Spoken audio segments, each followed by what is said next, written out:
Sunday afternoon baseball here at Melbourne Ballpark. It's the final game of the Melbourne Challenge. I'm Ed White. Alongside me again is Rob Novotny. And Rob, these two clubs have split 6 games over the summer. You could call this one a decider. Yeah, the Melbourne Challenge is on the line for bragging rights between the city of Adelaide and the city of Melbourne. And last night with the Aces essentially with their back against the wall in this series, God, Stephen Chambers came out through 6 scoreless innings to start the game, struck out 8 Giants. What a fantastic performance. And then the hitters came to the party as well. 8 different aces had hits last night, and it all culminated in a high-energy 7th inning. The crowd was on their feet. Aiden Willis had a crucial walk with 2 outs to load the bases, and then Trent D'Antonio broke out of his slump and hit a grand slam home run. This place was electric. I'm still buzzing from last night. They're talking about it in the concourses. It's a great day of baseball, and we're excited to bring the last game of the series to you. Couldn't say it any better. First pitch coming up after this.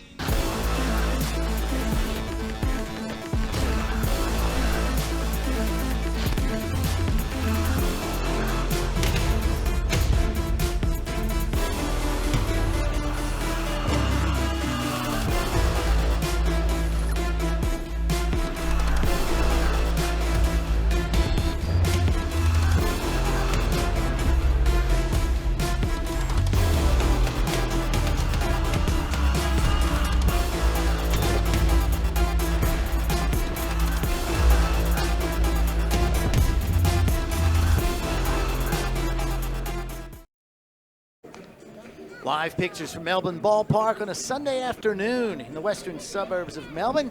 I'm Ed White alongside Rob Novotny as we get ready for Game 3 of this 3-game Melbourne Challenge series between the Melbourne Aces and the Adelaide Giants. But Rob, it's as we talked about in the opener, essentially this is the 7th game these two teams have played this summer, and they've each won 3, so really this one's for all the marbles. Yeah, and look, just kind of looking at the pictures on the screen as well, how great is it to see Genevieve Beacon representing the team at the plate meeting?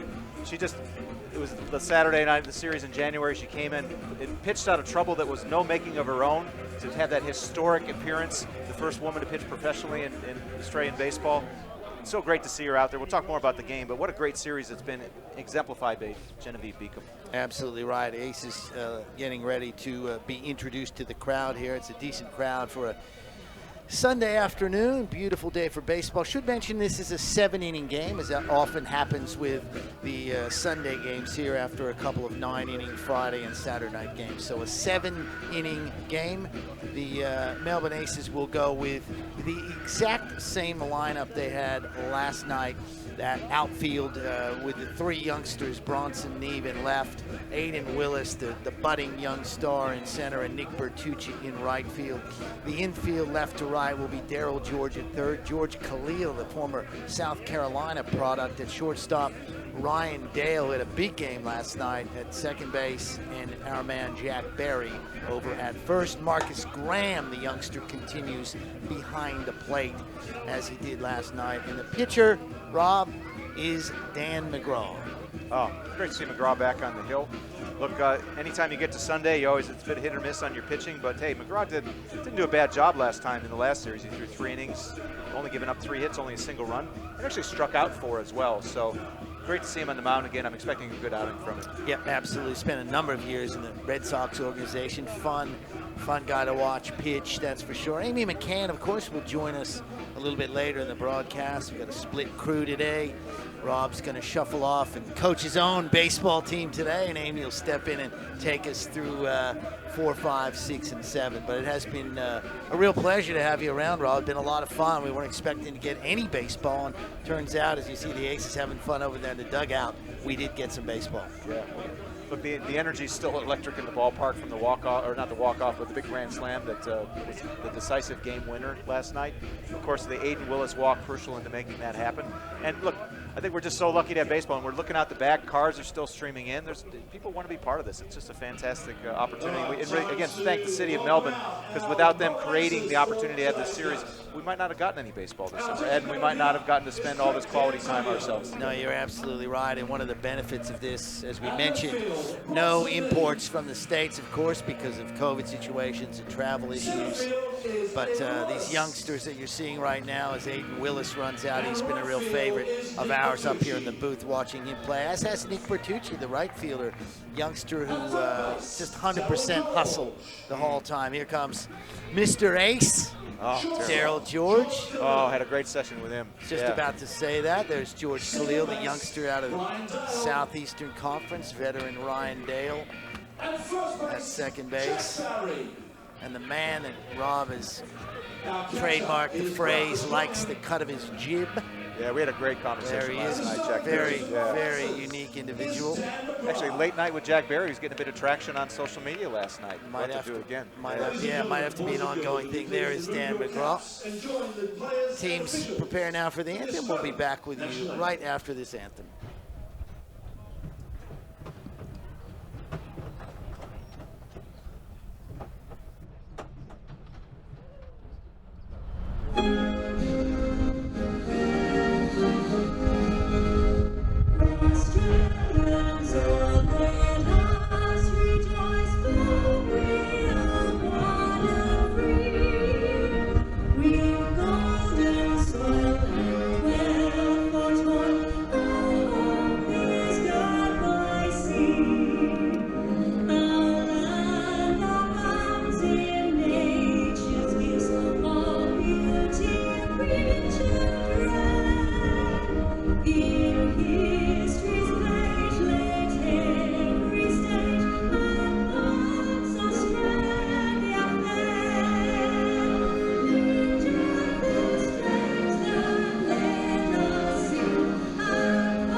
Thank you, ladies and gentlemen. Way run through the Boys and Adelaide girls. Giants. Let's head down to Ange, who's got a couple of Adelaide, special but guests. We're going to say the magic words, Ange. Jack Partington will be the center fielder. He leads off. Rickson Wingrove moves from designated hitter to first base, where he's played in the opening game of the series at first. Jordan McArdle stays in. He will be the designated hitter, hitting third. Mitch Edwards, the catcher, hits fourth.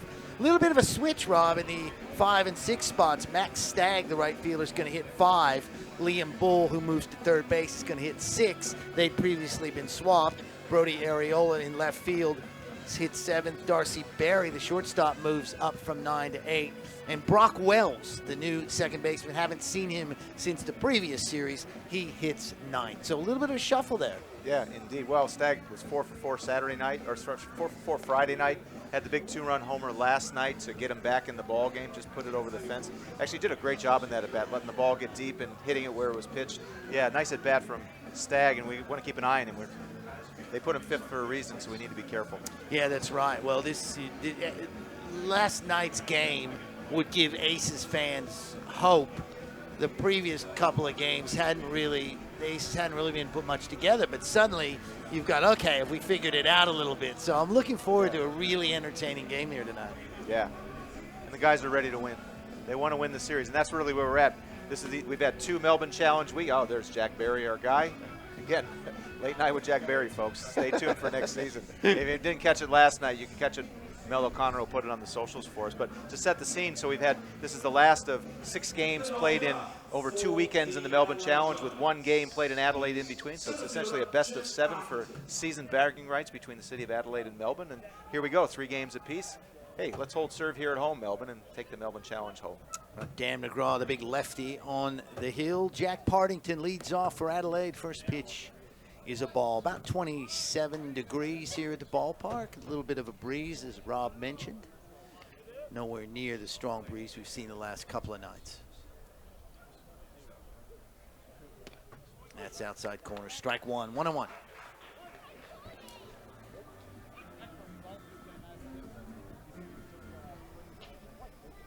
Cars still streaming in, Ed, in the parking lot. That's hit sharply into left field. Neve comes in, makes the play. Very similar to the play yesterday he made on Barry. Handled that very well. 1 away.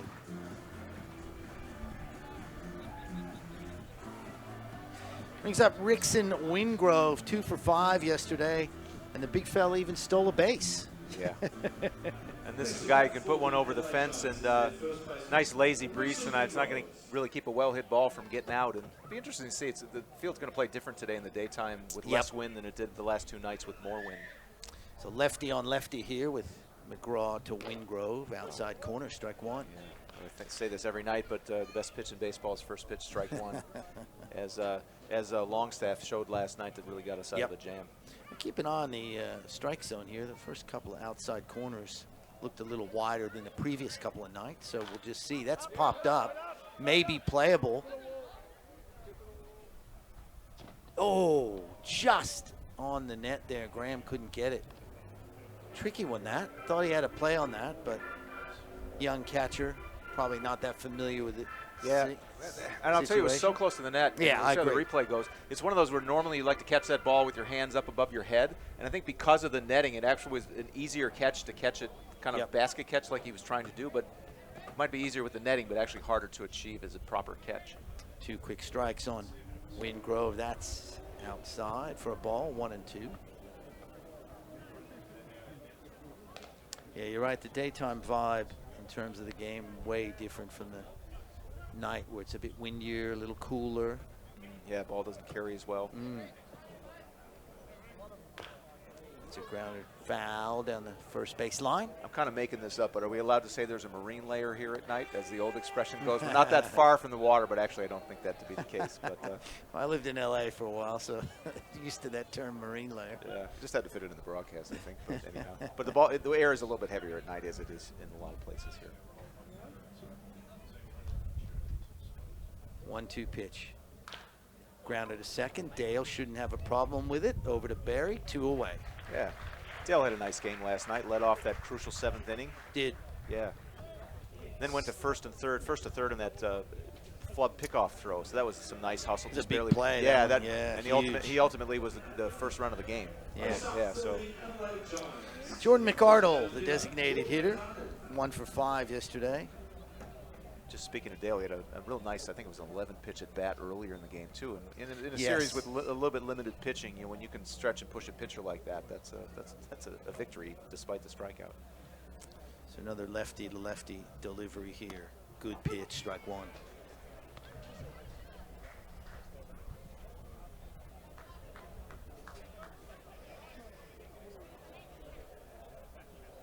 Oh, good spot. Another good one. Yeah, just on the outer half there. That's nice. I mean, and again, this is another guy who can poke it over the fence. And indeed. Yeah, and they all might have got the bug and the inspiration last night with the fireworks. So look out tonight. You know, the ball carried today. Trying to get him there on that outside corner, just a little too wide. So 1 and 2 is the count. And nice we can get the lefty-lefty matchups against their sluggers here early in the game. You know, especially in a short game, to minimize their impact. Yep. That's a slow grounder to Barry. Fields it no problem. Takes it himself. It's a 1-2-3 inning for Dan McGraw. So we'll head to the bottom of the first inning. Scoreless game. Hi. Hi. We were thinking of having a cruisy day. Maybe grab a pastry and a coffee. See some street art. Maybe go to a museum. Grab a gelato. And have afternoon tea. Any suggestions?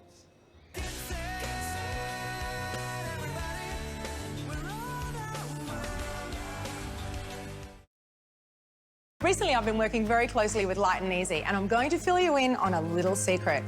They don't make diet food.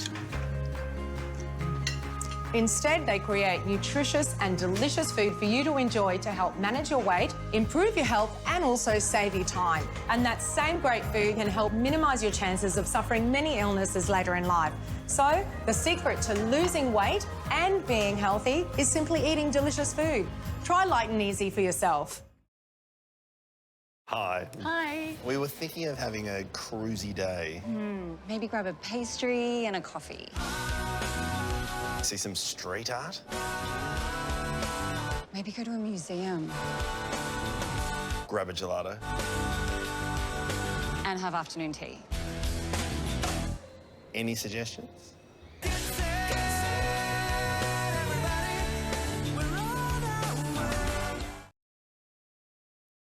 to Melbourne Ballpark. Fans still coming into the ground. Melbourne Aces, Adelaide Giants, bottom of the first, no score. Yeah. Hey, we want to announce the umpiring crew. They've done a nice job this weekend. We got Ian Gavin behind the plate tonight, Casey Cook over at first base, Neil Medlin at second base, and Jeff Dunn's back tonight. He's umpiring at third base. We enjoyed the game with Stewie Howe, of course. It was his 5,063rd game that he's umped in reasonable grade baseball across the years, including four World Championships and many ABL games. So glad to have the umpires with us tonight, too, the big part of the game. Mitch Noonborn will be the pitcher for the Adelaide Giants. He'll face Aiden Willis, Trent Antonio, and Daryl George to start the bottom of the first. Yeah, in the last outing here in Melbourne a month ago, he threw 5 innings, gave up a run on 7 hits. Oh, we got a radar gun in the house tonight. We'll see how that goes for us. Who's scouting, I wonder? It says A's. There's a little Oakland A's logo on well there. done. Eagle eye. We'll keep an eye on that. Yeah, Noonborn has given up a few runs, hasn't he? Both over in Adelaide and here the last time he pitched. The one game played in Adelaide, he gave up 6 earned runs, and ultimately was a game-deciding 3-run homer to Jack Berry in the 5th that tied the series at 2 games apiece at that time. Starts off with 2 quick strikes here. That's a good way to start on Willis. 0 for 3 yesterday, but had that incredible walk, really, that set up that D'Antonio, or helped facilitate that D'Antonio grand slam yesterday. And scored a run, of course. Oh, nice pitch. Got him. Outside corner. Tricky pitch. We were just talking about the Jack Berry home run that evened the series at 2 games apiece of the season series. Now we're even at 3 games apiece with the last game of the summer in the ABL here, at least in Melbourne. So it's bragging rights on the line between our 2 cities, Melbourne and Adelaide. Here comes Trent Antonio, and I saw something on Twitter last night where someone said, that's the only time I cheered for you, Trent. He's an Aces fan because he obviously is a Sydney Blue Sox and has been for a long time, just sort of helping out here because the rosters are a little thin. But what a smash that was last night. Really broke out of a slump. We were worried that he wasn't going to get a hit. Well, he did deliver. Well, I wouldn't mind another one tonight, Ed, or this afternoon, agreed. I should say. 2 balls, no strikes to the ABL veteran. Just missed inside corner. Yeah, and to see Daryl George on deck there. Looking forward to talking a bit about him tonight. Sorry, this afternoon, day baseball today. There's the 3-0 pitch. That's a good pitch down the middle. 3-1. George and Jack Berry would follow Daryl George if any of those guys can get on. Let's see if he's going to throw a fastball to be off count. Did come with a fastball, but he Yeah. got it away from him a little bit. Wasn't something he could perhaps drive the way he wanted to. Now it's 3-2 all of a sudden. Fouled out of play. You can see that picnic area down the left field line. There's right field and left field areas where you can sit, enjoy some food and drink, watch the game. Here's the 3-2 pitch. Gets a walk. We'll take that. That brings up Daryl George. And sorry to preclude you there, but I just wanted to get a plug in. I just had the nicest Sunday session, a little conversation with Daryl George down the left field line on the deck.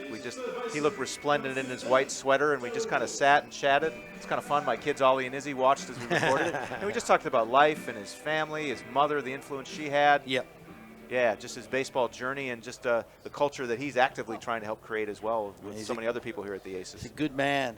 Really wonderful guy. Great representative of this team. Looks at a ball outside. They're going to ask on the check swing there? I don't think he went. No, I don't think he did either. He was 2 for 4 yesterday, George, after a hitless opening game.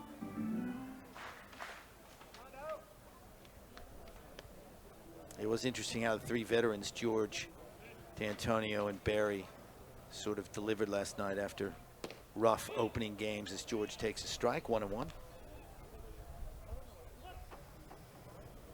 That's the beauty of, having veteran guys like that. They're probably not going to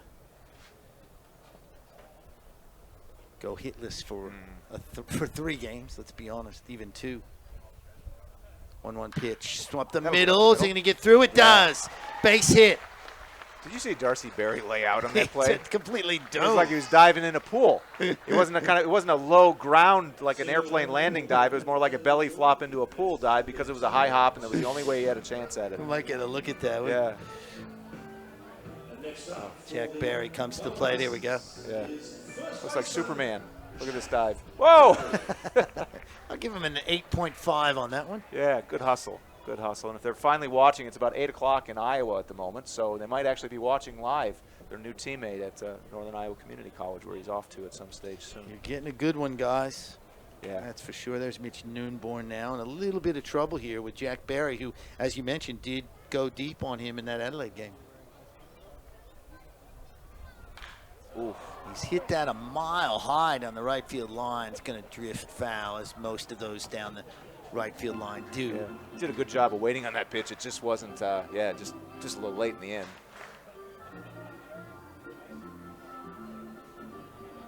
But that's a mark of a guy seeing the ball well, too. Just that he's letting it get deep. He's got confidence that he's seeing it. So I'm expecting some good stuff from Barry today. Noonborn checks the runners. Nice breaking ball. Strike 2. Yeah, tough to be in a hole 0-2. But, yeah, Noonborn's credit. That was a nice pitch.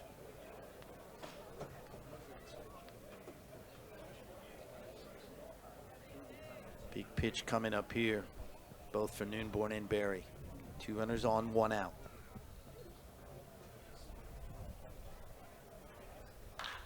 That's hit into right center field. Stagg is over, is going to make the play.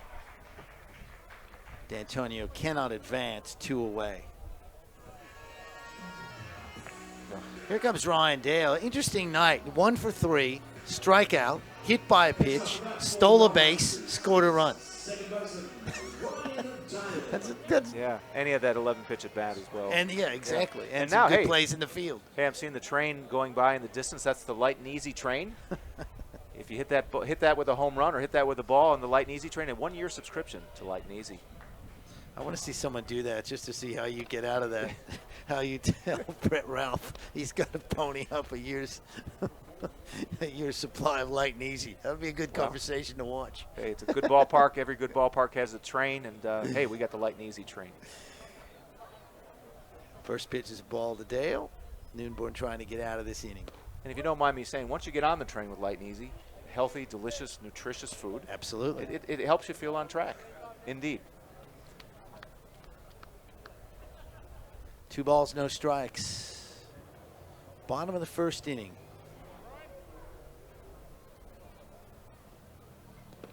It's in the dirt, well blocked by Edwards. We've seen that a lot through the series, haven't we? Yeah, both series really. And as I mentioned in the broadcast last night, we had a chance to catch up in the weight room. Not that I was lifting weights, but I was passing by, and we just chatted for a minute. And he talked about how much pride he takes in doing a good job of blocking pitches when they need to be blocked. 3-0 here. You assume Dale might be taking this one. And he did. Strike 1, 3-1. Nick Bertucci on deck if Dale can get on here. It's not the long inning that Adelaide would want. Bottom of the first. Well, we got to him last time in Adelaide, Noonborn, so let's get to him now. That's ripped down the third baseline. What a scoop. Liam Bull easily throws over to first. That's a nice play by the youngster who moved from second to third tonight. Aces get a hit, get some runners on, but can't do anything about it. We'll head to the top of the second, still scoreless.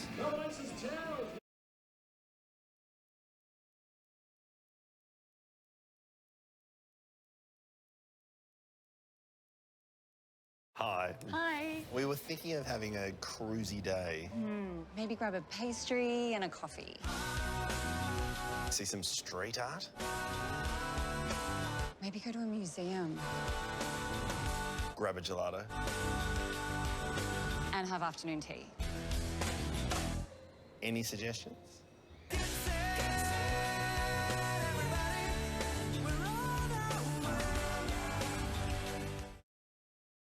Recently, I've been working very closely with Light and Easy, and I'm going to fill you in on a little secret. They don't make diet food.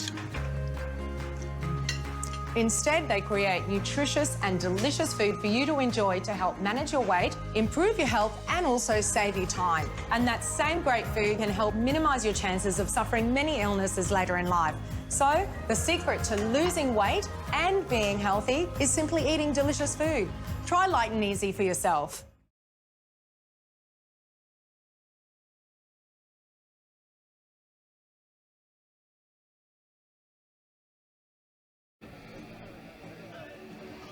Welcome back to Melbourne Ballpark. See the three Adelaide Giants hitters getting ready for their crack at Dan McGraw here in the top of the second inning. That's Mitch Edwards, Max Stagg, and Liam Bull against the big lefty Dan McGraw. Ed Wyatt, Rob Novotny with you here. Game 3 of this homestand for the Aces. Game 7, if you will, in the summer series between these two clubs. Just a reminder, this is a 7-inning game this afternoon.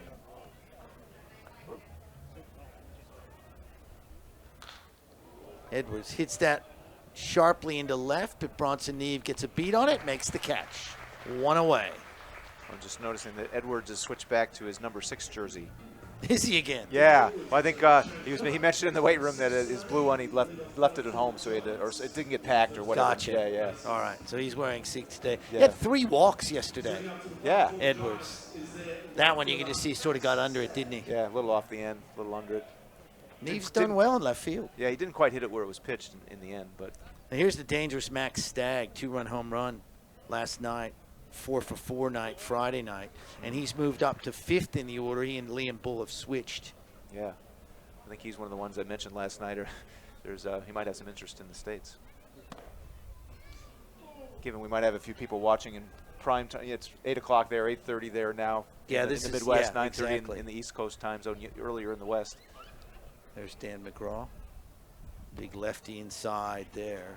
2 balls and a strike. But as I said, a fair few good players out here. I think Aiden Willis would be interested. I'm sure any of our young outfielders would be interested as well. Bertuzzi, Neve. And they do well for any college that wanted to sign them if they got to the right one at the right size, you know. Because that's the nice thing is, over in the U.S. system, there's kind of you find the right fit, whether it be a junior college, small college, Division I. That's a strike. He thought he had a walk there. But Looked like a pretty good pitch, Ed, to be honest. he did. Spoke with George Khalil about that. Went to community college in Texas on the recommendation of a friend, and then South Carolina saw him and went. There's a line shot to second. Dale scoops, throws to first. 2 down. So, yeah, you can find those, what they do. And this is similar to what we've mentioned this a lot, the guys at Pro Kick, Nathan Chapman and John Smith do, is they talk with the schools. What are you looking for? What kind of a punter are you looking for? Same with baseball. You need an infielder, you need a right fielder, good kid who can do this, you know, Yeah. and that these things are valuable. It's so good to have a right fit. Swing and a miss there from Bull, rather than just go off, I'm going to give it a shot, go somewhere you don't really know anything about the program, get homesick. Yeah. You know. And there's some good programs there that know how to take care of international Correct. and Aussie visitors. And some don't, frankly, so you That's gotta find right. the right one. Liam Bull, Didn't miss 2 by for much. 4 yesterday. Great fielding infielder. Made that super play on Friday night. And pretty good play here to end the last inning. Yeah. Hey, before we get too far into this, I need to give a shout out. My mother, speaking, we're in the Midwest time zone a little after 8 o'clock. My mother's tuned in tonight, Ed. Ah! Yeah. Carolyn. That's fouled out of play. Carolyn, thanks for joining in. Yeah, Carolyn Novotny in Kenosha, Wisconsin. Gotta love that. Yeah. Mom, she was Your excited. son's doing all right. He's doing okay. Yeah, It was a little shaky at first, but he's recovered and done well. 2-2 pitch, low, full count. So, hi, Mom. And young Oliver and Isabella are in the stands, too. Yeah, Their it's a family grandchildren. affair today. Yeah, I love they were it. down in the field, got a chance to meet Ed. We had a great time, too. Ah, well, the highlight of their day, I'm sure, meeting me. Here's the 3-2 pitch. That's hit sharply to Darryl George. Whom they also Makes enjoyed the meeting. play. Exactly right. Line out to Georgie down at third. That'll end the inning. We will head to the bottom of the second. Still no score from Melbourne Ballpark.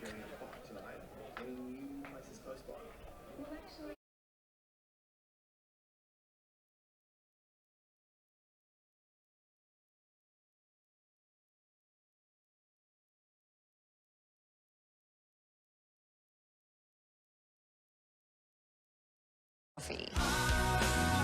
See some street art? Maybe go to a museum Grab a gelato. and have afternoon tea. Any suggestions?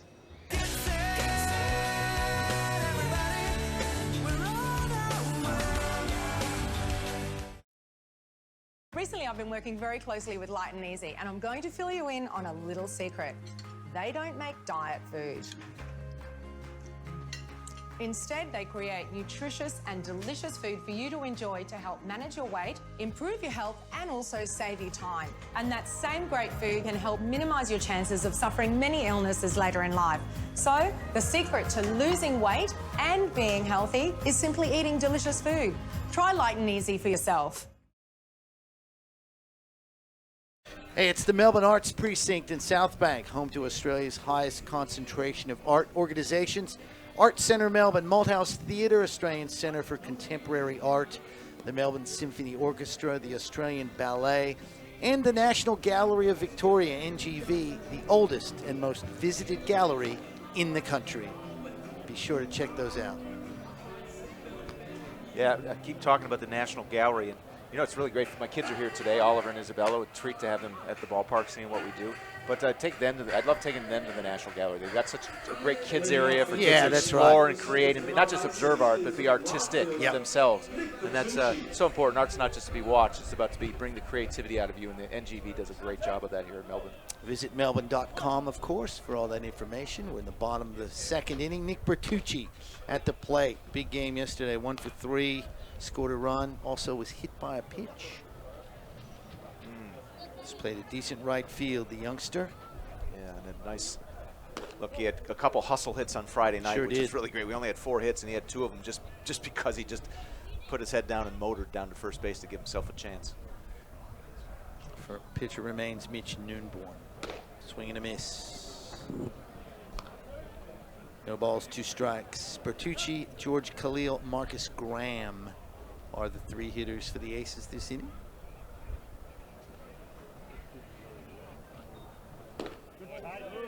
Outside, ball 1, 1-2.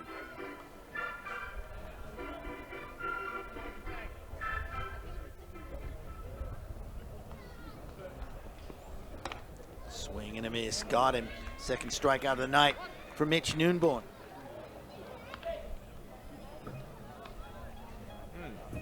Brings up George Khalil, as I mentioned yesterday, 3 years at the University of South Carolina in the SEC, one of the premier college baseball conferences, LSU, Alabama, Auburn, Mississippi State, Vanderbilt, really, really good programs, and South Carolina as well. He said they hosted one of the big regionals in his senior year, but couldn't get it done, unfortunately, to try and get to the College World Series. God, that's such a defining life experience, those end-of-season conference tournaments when you're in college. Said he loved it. Said he loved playing in Mississippi State, 20,000 people ringing cowbells, which they do in Starkville, Mississippi. Yeah. But great experience. And here he is now with the Aces before he heads back to the States to play with the Evansville Otters. Oh, that's all right. In the AA Frontier League independent ball. It just brings back memories of my conference tournament. I'll share in a moment. It's inside. That's a really quick walk, Khalil. Second walk of the night. Aces have a base runner.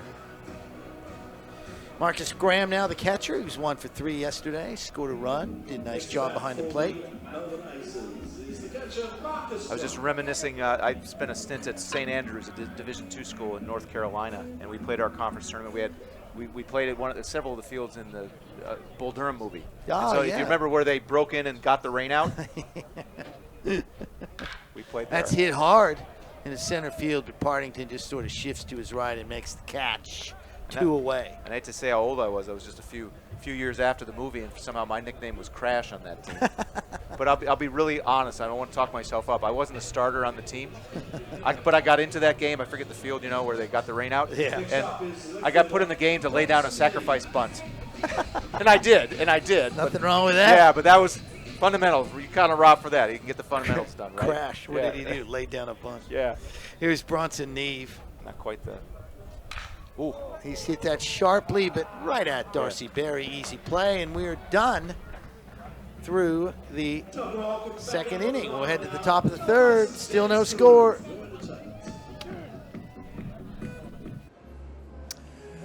We're thinking of grabbing a bite tonight. Any new places close by? Well, actually...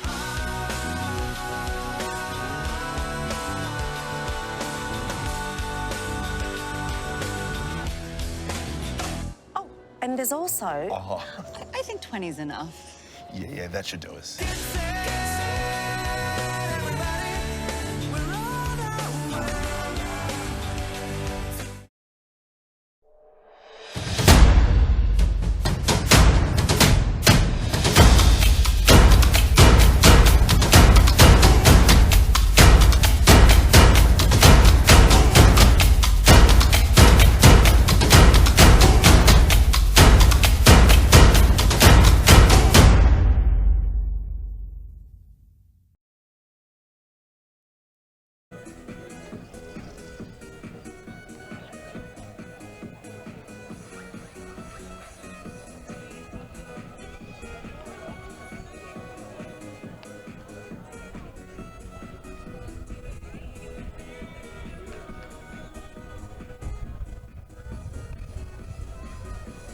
Welcome back to Melbourne Ballpark. Look at that. Sunny day, pizza, beer, baseball. Oh gosh, it just feels so right. Does not get much better than that. Aces and Adelaide Giants scoreless. Angus Stahl's the new pitcher on. He's 18-year-old from Doncaster Baseball Club. He's headed to the States to play in Missouri at Three Rivers College. So Dan McGraw, 2 innings pitched. Yeah. And that's it. Yeah. He got all 6 batters. Yes. No hits, no walks, nothing. Yeah. Very clean and well done. Need to give a shout out to a couple people. Nick Batters, our good friend, former Aces play-by-play man, my partner for a couple of years over here. As you look at Peter Moylan and Graham Lloyd, Nick said he's tuning in from Northwest Arkansas, where he's the voice of the Northwest Arkansas Naturals. Nick, miss you, buddy. Can't wait to hear you once that minor league season gets going over there. Yeah. And Amy and I can't thank you enough for taking that job in Arizona, so we get a chance to spend some time with that. And then you see Peter and Graham there again. Peter Moylan's flying back to Georgia Tuesday or Wednesday, just trying to finalize his flight. The crowd gave him a great send-off last night during the 7th inning stretch, giving him hopefully an understanding of how much remembering where home is, how much appreciation we have for that, and looking forward to hopefully having Peter back in the dugout next year. Absolutely right. Here's Brody Areola, the left fielder, was 0 for 4 yesterday. A little rough time at the plate for him, but he made a couple of decent plays out in left field, and he is dangerous. Yeah, and I got another shout out as well, just because we're winding things down in my portion of the broadcast. I've got to go. I'm the head coach for my club. I have that responsibility this afternoon. Stahls just misses outside, 1-1. And by the way, we've got Amy doing the middle 3 innings anyway, so she's going to pick me up and take care of the 7th, so I can get back to my guys.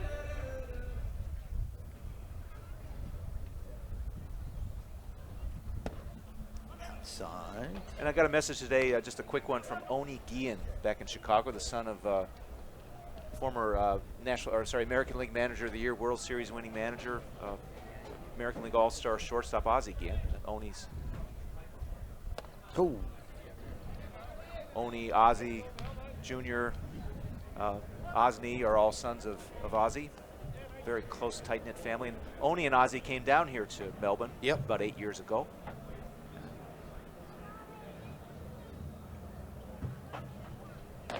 That misses high, so a few control issues there for Stahls in that first at-bat as Areola trots down to first with the first walk given up by Aces pitching tonight. 7-inning game, by the way. Don't mean to repeat myself, just letting you know. And Darcy Berry, the shortstop now, 1 for 4 yesterday. Broken bat flies into the stands. Everyone's okay. Throwaway, meanwhile, at first, as I was watching the bat, I'm making sure no one was hit by that. Barry's going to end up at second after that errant throw. The young man gets the broken bat, but that's a maple bat. That is a very scary scenario. Look at that. Look at how sharp that is in the end. That tends to be how maple bats break. And just watch it as it spins and flies into the stands. He had about a foot left. It goes to second, and the throw to first from Dale was way off, maybe distracted by the maple bat. And by the way, maple bats. Oh, sorry, runners on second and third here. It's getting a bit dangerous. With nobody out. Very strange play that one, but yeah, you're right. That's what's happened here. Is Brock Wells steps in. He hasn't played yet in this series. Yeah. So maple bats are the bat of choice these days in baseball. For a century, it was ash bats from the Northeast and the east of the United States. That gets away from the catcher, and that's going to score the first run of the game. So, boy, oh boy, after McGraw shuts Adelaide out in the first 2 innings, it's kind of all gone to pieces here for the Aces in the second. Yeah, indeed. But just to finish up on the bats, but we're not going to see many more ash bats. They are fading out of existence because of a pest that's been coming to the United States from China in a shipping box. And the ash forests are being devastated in the U.S.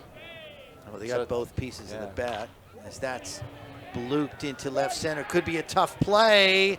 Over comes Willis, does a great job, cuts that off. Actually, Joey Votto is buying up all the stock of remaining ash bats over in the United States because it's all maple. And again, this all started with that maple bat. They perform well in hitting, but they break differently, and they can be kind of dangerous, as we saw there. Yeah, that was dangerous. Top of the order now, Jack Partington. And just to sort of reiterate, inning started with a walk, then an error, and a wild pitch. That's not how you want to give up a run. If you ever want to give up a run, that's not how you want to do it inside. Well, I don't think one run's going to decide it on a day like today, but it is a short game. You don't want to fall behind. Correct. Too far behind too quickly. That's exactly right. Yeah.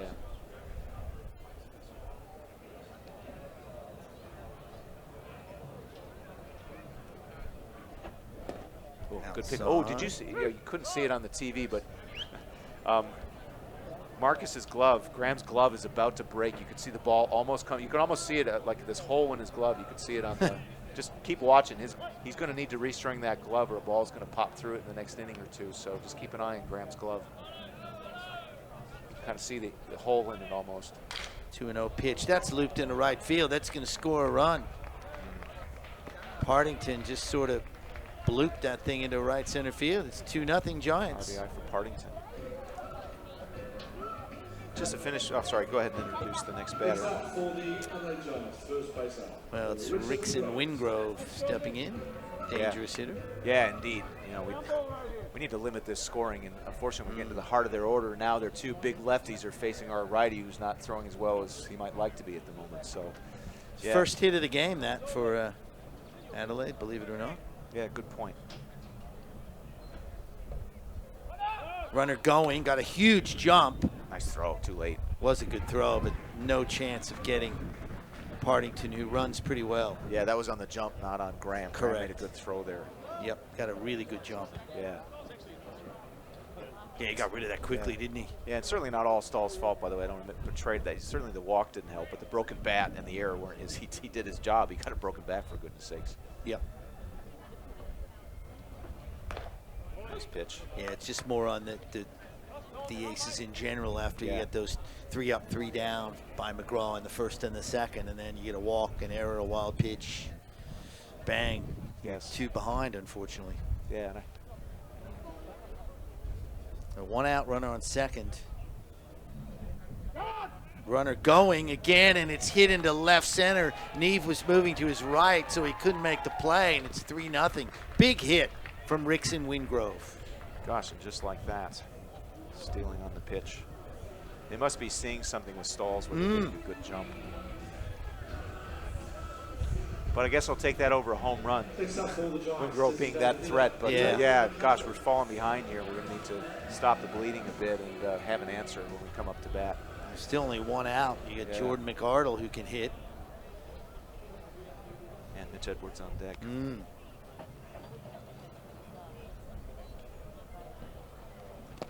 So I just want to finish that story. I've actually picked the hat out of my hat, my group of hats today. It's my Aussie Down Under, Aussie Guian Down Under. It's actually 8 years ago now. Yeah, it's hard to believe, isn't it? Yeah, it went fast. But the nice aces. So Oni came down with his father, Ozzy, and his wife Ibis as well. And it was a nice family outing. Lovely people, great family.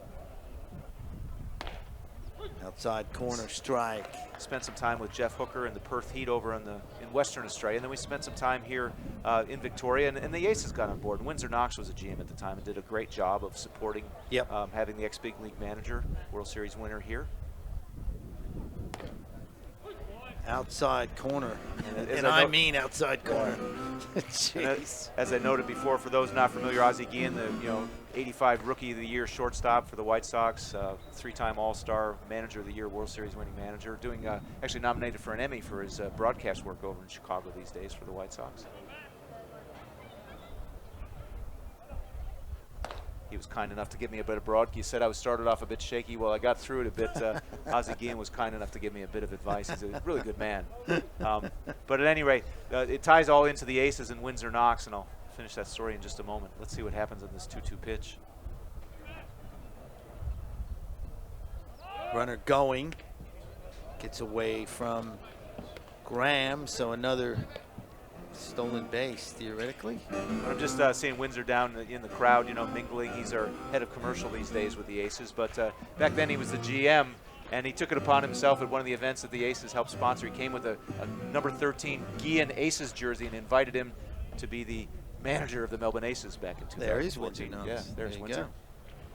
All right, big pitch here, 3-2. Outside, McArdle draws a walk.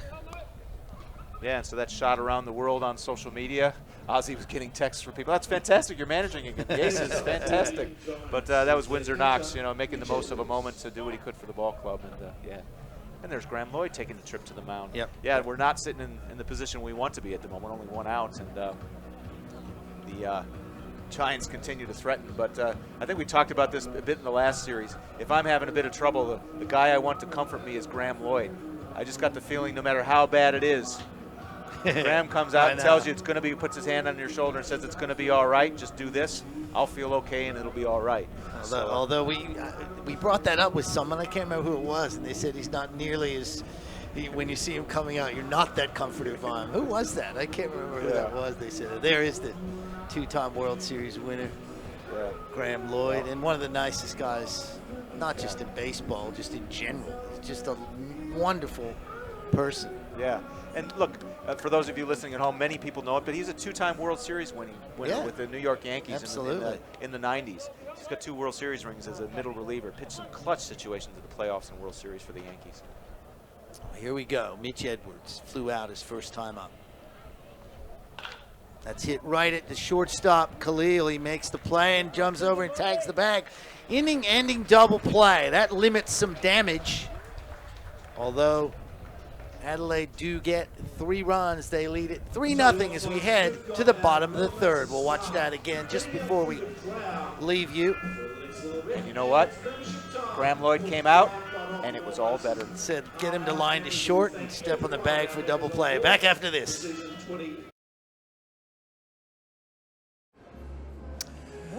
We're thinking of grabbing a bite tonight. Any new places close by? Well, actually...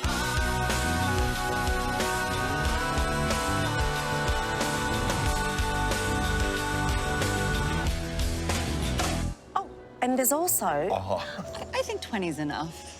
yeah, that should do us.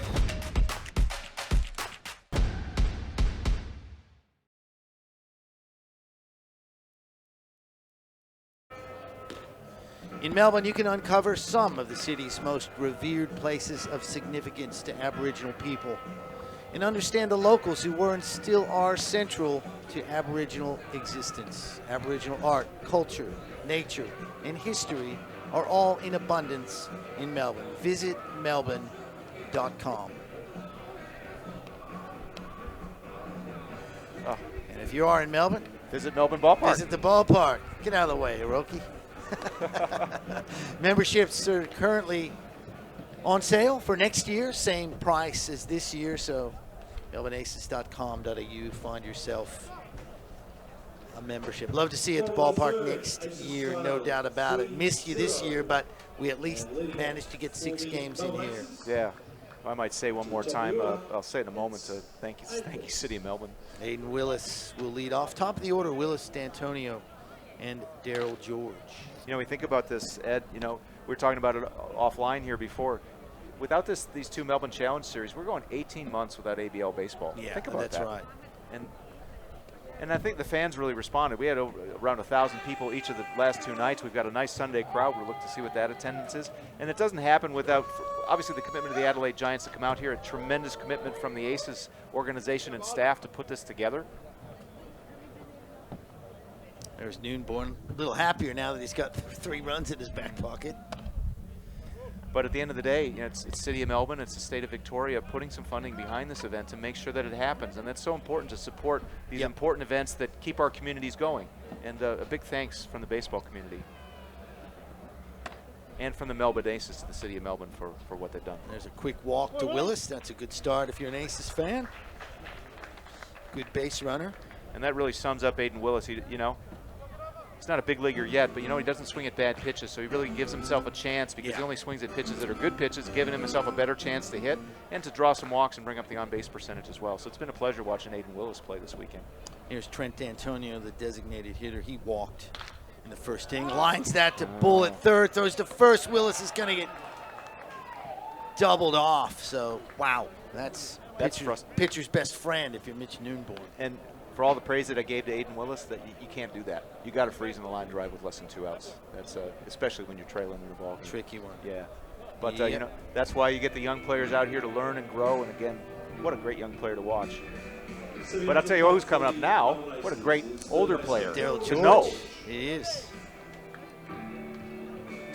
Just a report, and that again, we had a nice Sunday session with Daryl George. It should run directly after the broadcast, so just stay online if you're watching the ABL TV channel online. You got to put those in the notes for next year. Sunday session and late night, or what did you call it? After hours. After hours with Jack after Barrett, hours with, and Sunday session with. Yes. I like that.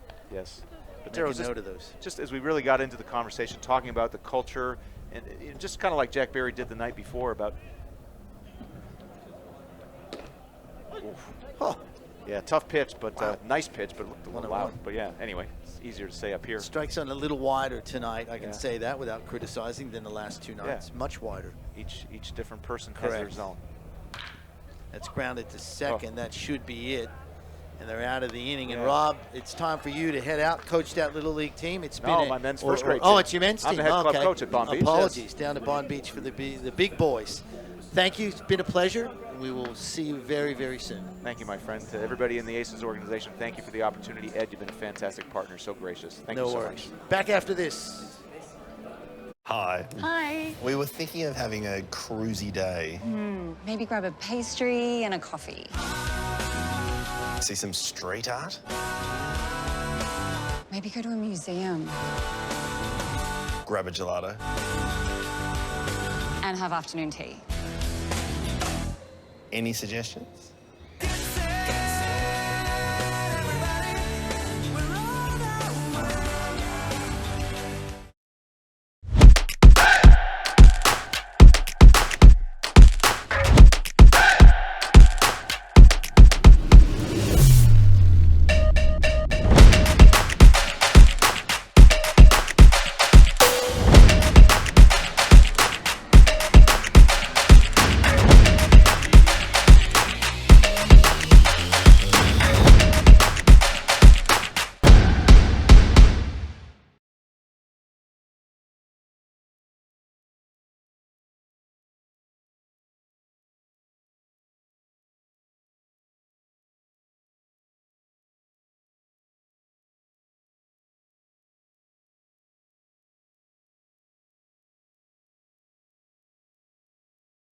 Beautiful day at Melbourne Ballpark, but maybe not if you're a Melbourne Aces fan. Adelaide Giants lead it 3-0 in the top of the 4th.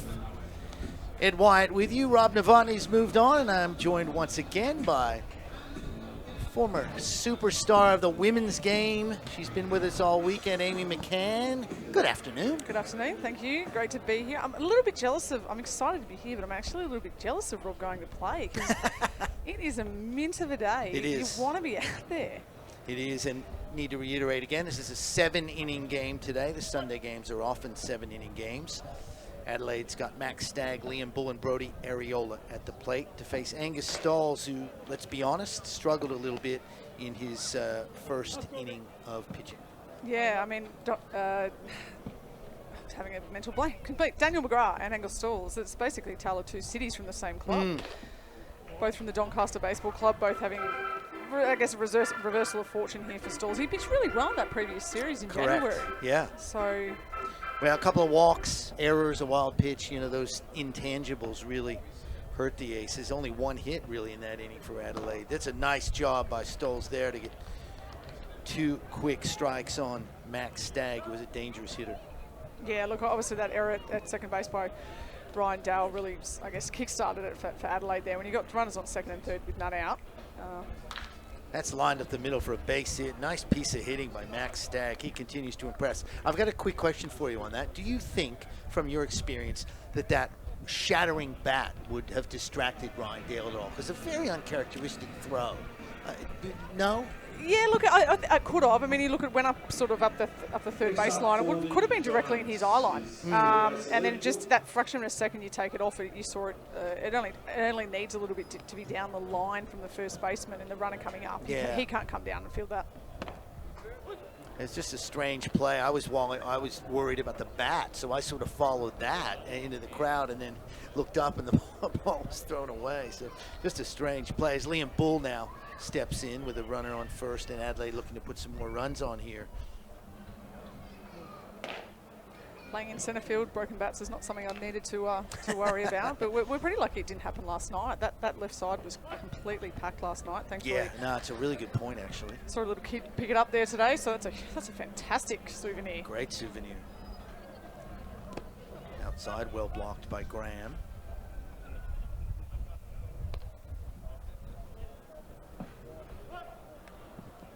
Adelaide with 3 runs in the 3rd inning off of 2 hits. My apologies, I said 1.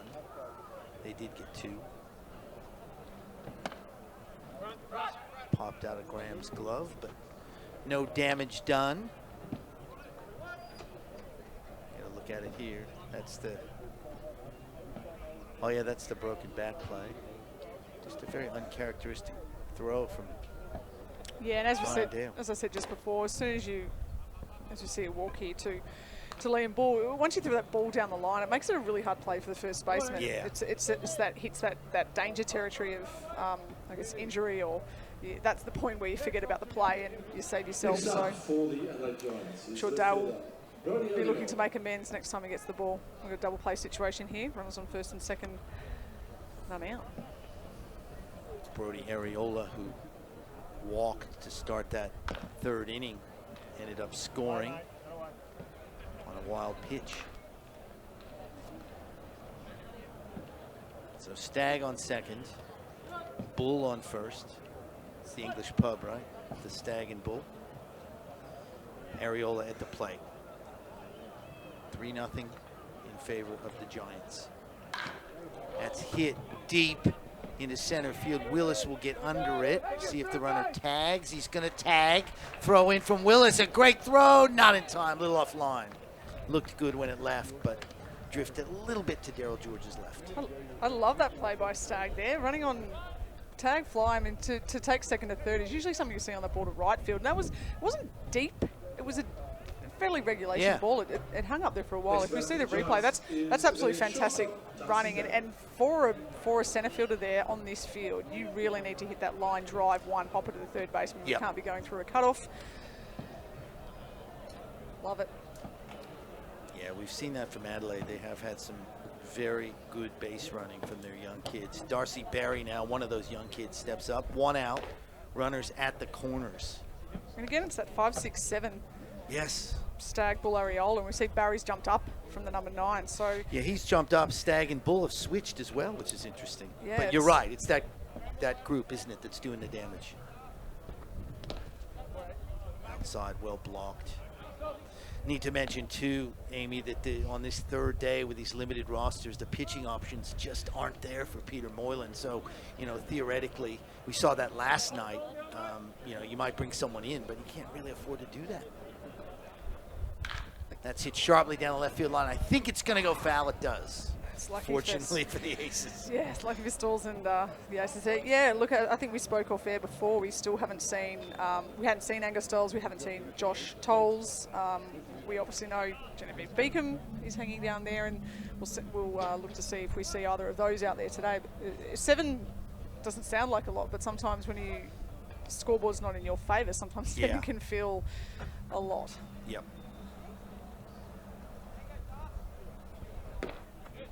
Outside as well, so yeah, he's just been missing. Obviously, we've seen in the dirt. Graham's been made to work since Stalls has come on. I mean, McGrath was clean. That was beautiful, fantastic. wasn't it? Yeah, and I believe that was a set play. I think from Peter and that he was going to was runner going, hit to short. Khalil's gonna have one play at first if he can get there, and he can't. And that's a rough one all around for the Aces. A hit, a run scored, and the inning continues. Yeah, I'll be interested to see if this goes down as a hit. If we see the replay, you can see the ball sort of came up into, he didn't glove it cleanly, it came up into his chest, and I think it may have rolled back into his glove if we have a look. But speed of Barry, can't afford to bobble the ball. It's going to be a little bit closely here. Yeah, there was a little bobble. Tough call, isn't it? Can't afford to do that with Barry's wheels. No, you're absolutely right. So runners at first and second for Brock Wells. He flew out his first time up.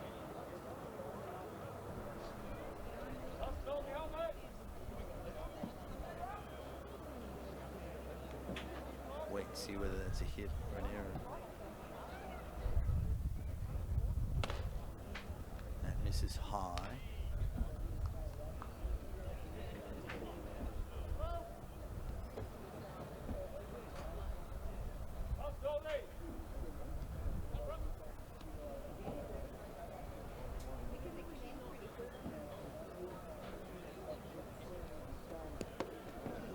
Bounces, runners going, it's going to be too late.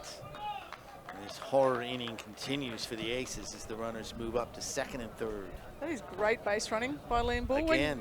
Look, when you're on first base or third base, you're looking for the trajectory of that ball in the dirt. But to take that from second base to see that ball in the dirt, and it wasn't quite so much in the dirt, I think that may have actually hit the ground, like the turf, I should say. It was close, wasn't it? Yeah. There was a quick shot of the bullpen. Not sure what the options are there. That's another one in the dirt. So bases are loaded here after another walk. He's really, really struggling to get that ball, whether he's gripping it a little bit too tight, he's holding onto it too long. Just needs to elevate that ball a little bit.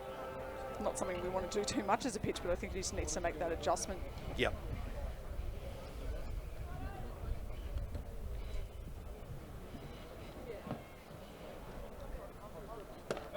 There's a good pitch. Partington now, he got a hit. Scored a run in the last inning.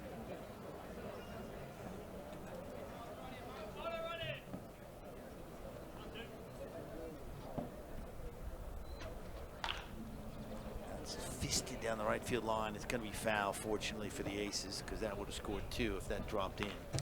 As that ball's rolling down to the Aces bullpen, we can see Josh Tolles warming up down there. So it'll be our first look if he is to come in at Josh Tolles. 32-year-old veteran, of course, part of the last couple Aces championship teams.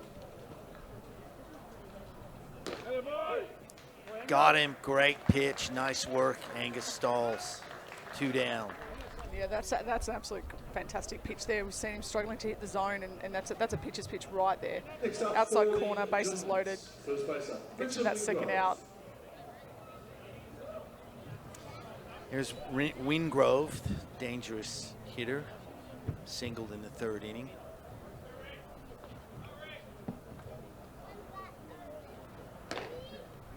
Outside, ball 1. Really important here to limit the damage. 4-0 is doable. A couple more not great, especially in a 7-inning game. We're in the top of the 4th, so we're about halfway through the game. Swing and a miss, got him, good pitch. As we saw last night, four runs, that's one swing of the bat. So Yep. keep it to 4 or less. Aces remain in that game with only a few innings left. Yep, very good point. Young fan enjoying the game. 1-1 pitch. That's hit hard into center. Willis under it, should be able to make a play. Does for the final out. So really looking positively, not as bad as it could have been. 1 run on 2 hits, and the Adelaide Giants continue to lead. The score is 4-0. Back with the bottom of the 4th after this.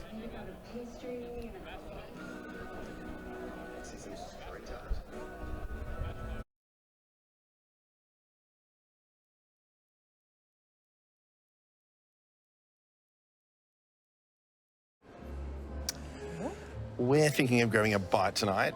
Any new places close by? Well, actually...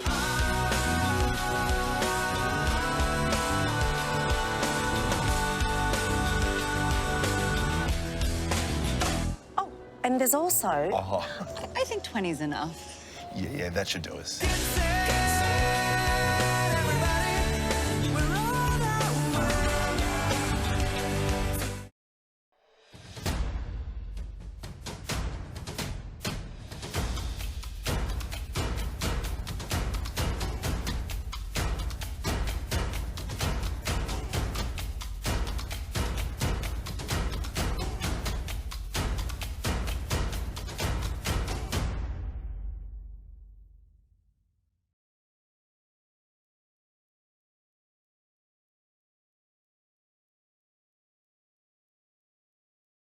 Capitol Theater's filled with everything from musicals to cabaret. It's a festival city celebrating the light after dark. There's a theater precinct, more live venues than any other global city. They, of course, are the backbone of Melbourne's 24/7 late night culture. Great, great place. We have a new pitcher here for the Adelaide Giants in Jaden Bastow. It's his first, I guess, pitching appearance at this level, ABL or ABL exhibitions.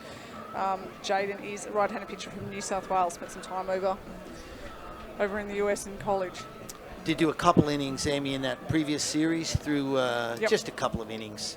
1 hit and 3 strikeouts, no runs. So not a bad performance, really, for limited appearance. Mitch Nunborn went 3 innings, gave up 1 hit, 3 walks, and 2 strikeouts. So he did his job, you would think, if you're Adelaide. Yeah, and look, Mitch Nunborn, as the ABL rookie of the year, he's no mean feat there on the hill. So hopefully the Aces might get a different look, different angle here. Try and peg back the scoreboard. So Jack Barry, Ryan Dale, Nick Bertucci here in the bottom of the 4th inning for the Aces. 7-inning game. Ed White, Amy McCann with you. That's hit down the line, left field, just foul.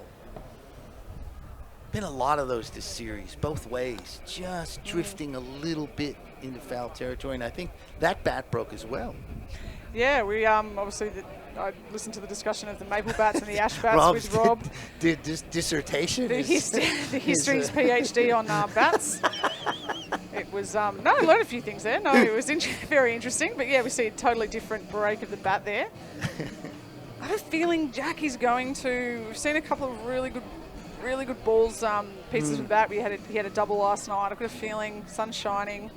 Sunday Arvo. I've got a feeling. Yeah, hope He's I'm right. ready.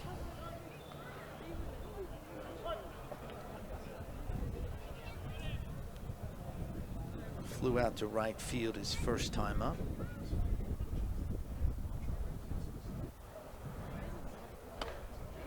Misses outside. 1-1. Visit Melbourne.com, of course, for all your information about the city. Things to do, things to see, things to eat, things to drink.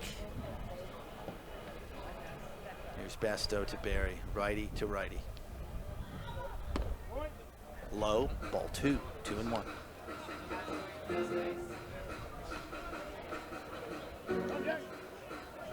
I always wish we could have some kind of monitor into a batter or a pitcher's brain, and we could actually know what they were thinking, know what they were. It's may fascinating. not be that far off, you know, with all the AI and all these things. This is true. You never This is know. true. But you're right. It is really interesting.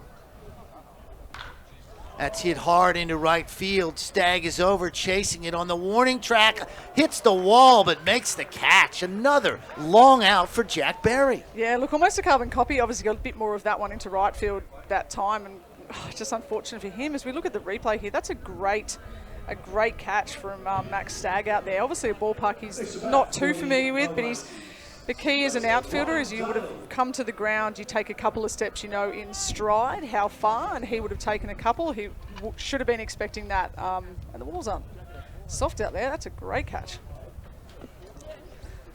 Stagg is just 17 years old. It's the first time really wearing the Giants jersey at this level, from the West Torrens Club in South Australia. Ryan Dale now up. He grounded out his first time up in the first inning. Outside ball. Nick Bertucci on deck for the Aces. Need to get something going here. Short game, so you don't have that luxury of 9 innings, only 7, so 3 more innings for the Aces after this one.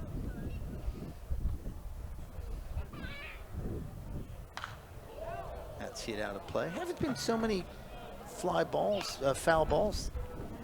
Yesterday we had a ton. We did, of course, and I parked my car the furthest away today Did after you? Yeah. yesterday, nearly getting hit. Good. And it's like now there's none out there, of course. And now I've got the long walk back to the car, but That's all right, but it's it'll be okay. safe. It's okay. Prioritize safety.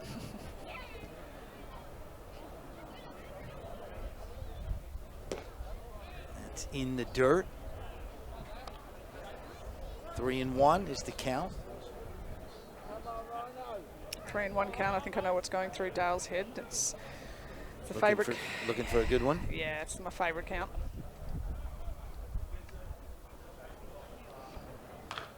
Fouls it back off the net. Yeah, he was on top of it. You were right. Yeah, probably. I'd love to see that in a replay. Could have been ball 4. Sometimes you get locked in. 3-1. You're expecting that fast ball. Yep. Sometimes you can swing, but your brain hasn't even decided to swing. Let's have a look. Oof, just on the edge. It may have been called there by Probably the see home plate umpire. why he went. Yeah, good. Here we go. 3-2 pitch. In the dirt. He's got to walk. Aces have a base runner. As we saw that great at-bat from Dale last night, he's got a good eye. We've Yeah. seen him get on. That's what we need right now. We need that base runner with one out. Hopefully our 6, 7, 8 can replicate what we've seen from Adelaide. Stepping up to the plate for the Melbourne Aces is right fielder. So here's Bertucci. Struck out his first time up, but has hit well in these games. Got a hit yesterday. Scored a run. 2 hits on Friday night.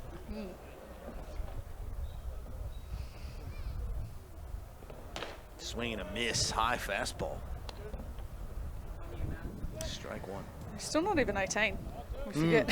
Yeah, it is amazing, isn't it, some of these guys? Yeah, and Bertucci, we've seen some really good things from him in right field. He's got a cannon out there. Yep. Some really good footwork and not just a strong arm, an accurate arm as well. So hopefully we can see something here with his bat.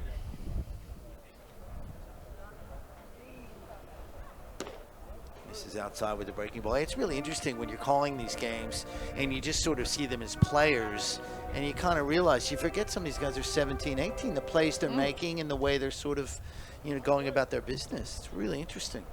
Oh, 28, like Turner. 28. Breaking ball just misses. 2 balls and a strike. They can't win them all. But no, it has been, we've gone on and on about that as you look at Aiden Willis right there in the Aces dugout. Just, how great it's been to get these kids experience and to see them make these plays.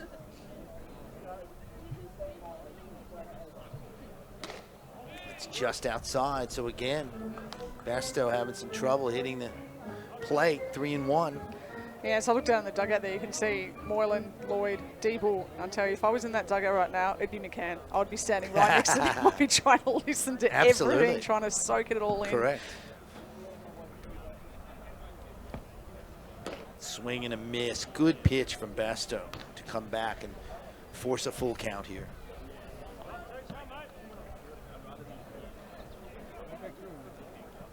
So look at the replay. He's really hitting that outside of the plate. That's a nice pitch. Great pitch to swing out.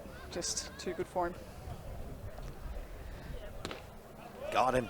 Good stuff from Basto. I think the radar gun has departed. I wish I had a radar gun on. In the past, when I was calling Basto. games with Craig Koenig, we would take the binoculars and actually look at the radar guns. We could actually see the speed on it. It was Nice very move. funny. But that's when there were 2 or 3 guns in the crowd. This was just one that the guy has. If we were the professionals that we should be, we would have have our one. own radar gun. Absolutely. Here's George Khalil, the shortstop. Drew a walk his first time up and looks at ball 1 there. 1 away, Aces trail 4-0, bottom of the 4th.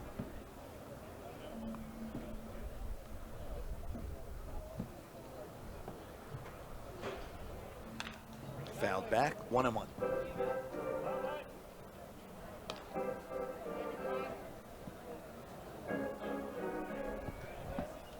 Decent crowd for a Sunday. Sunday crowds are never, or not normally as big as the Friday and Saturday, but this is a decent crowd. Beautiful day for it.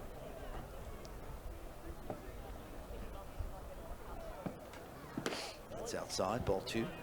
2 balls and a strike to Khalil. Marcus Graham is on deck. Yeah, it's always interesting. The day, I don't know which I like more. Is it the day or is it the night? Because it's sort of like I feel like it's a day on the green. I should be having some wine at a winery today, but it's a bit of a rock star party on a Friday, Saturday. I love them both. No, it's fouled out of play. It's much harder to work on a Sunday afternoon game, I think. You kind of want to be out, you know, the Sunday night. I get all hyped up for the Friday and Saturday nights. Yeah. Sunday afternoon, I think maybe like the players a little bit. I'll just chill out for a while. And I'm seeing some front seats down in that left field bar are empty, and I just got my name on it. So. Correct. 2 balls, 2 strikes to Khalil. That's high and inside, so we go full count now to George Khalil to draw a walk his first time up. Ryan Dale on first, 2 outs. Ace is trying to push a couple of runs across here, stay in this thing.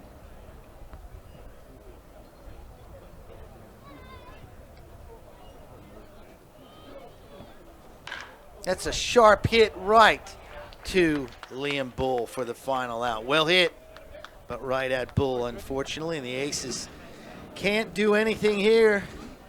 And we will head to the top of the 5th with the Giants still leading 4-0.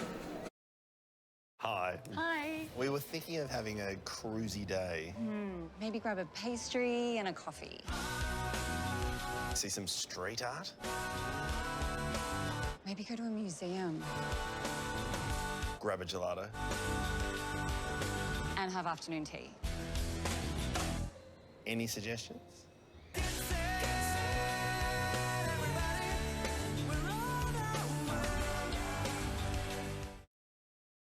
Recently, I've been working very closely with Light and Easy, and I'm going to fill you in on a little secret. They don't make diet food. Instead, they create nutritious and delicious food for you to enjoy to help manage your weight, improve your health, and also save you time. And that same great food can help minimise your chances of suffering many illnesses later in life. So, the secret to losing weight and being healthy is simply eating delicious food. Try Light and Easy for yourself.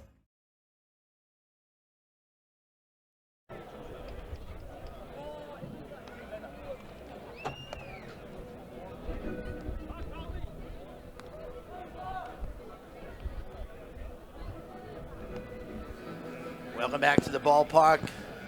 See some fans.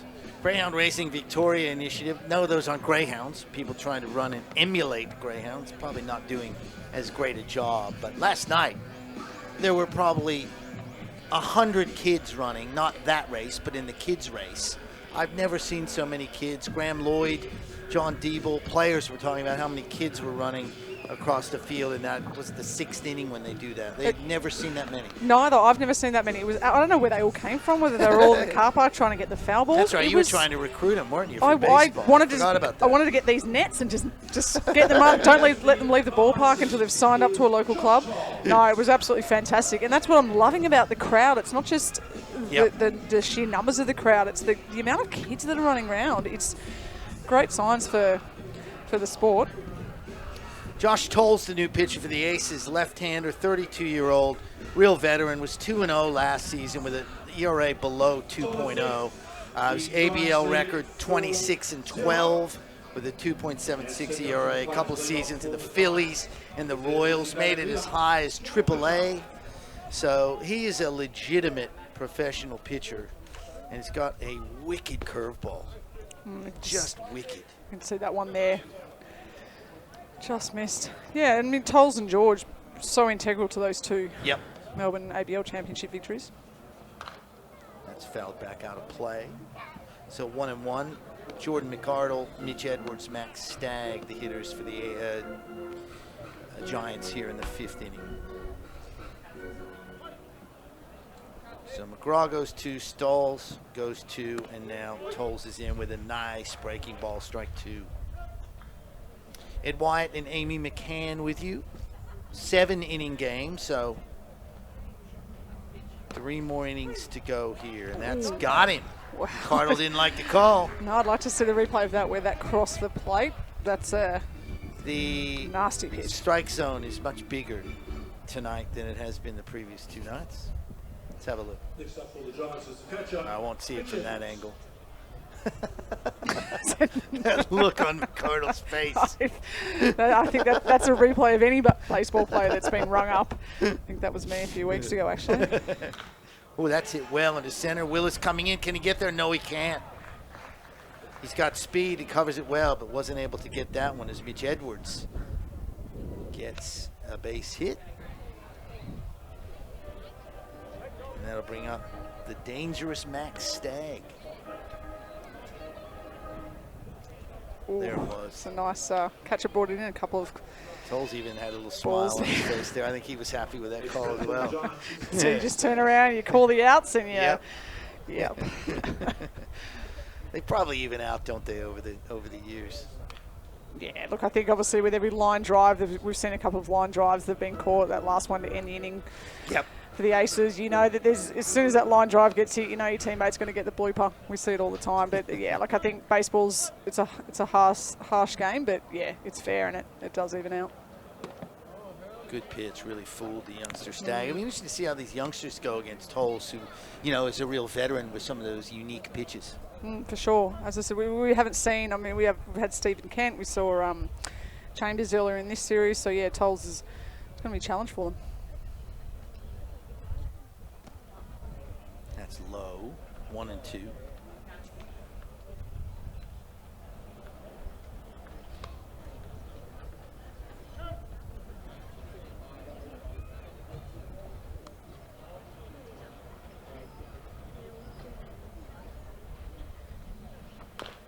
That's a slow roller to George. Going to be a tough play. Scoops and fires. What a play from Darryl George. Magnificent.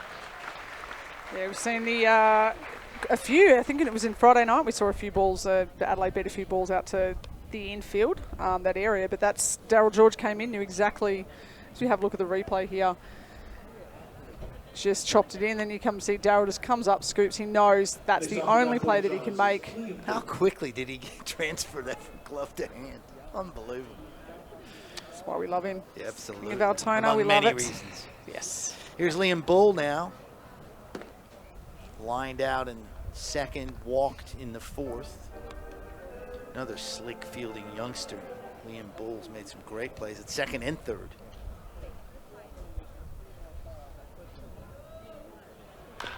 Let's hit that to short. Khalil comes in, scoops, fires. Going to be a little bit low. Barry picks it very nicely.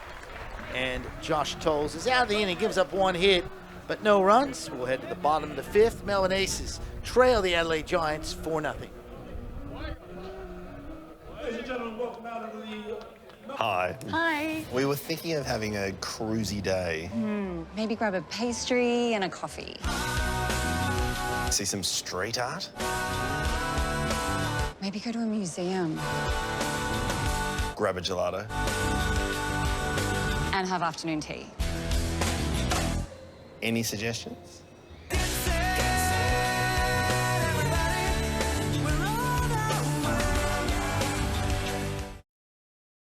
Recently, I've been working very closely with Light and Easy, and I'm going to fill you in on a little secret. They don't make diet food. Instead, they create nutritious and delicious food for you to enjoy to help manage your weight, improve your health, and also save you time. And that same great food can help minimise your chances of suffering many illnesses later in life. So, the secret to losing weight and being healthy is simply eating delicious food. Try Light and Easy for yourself.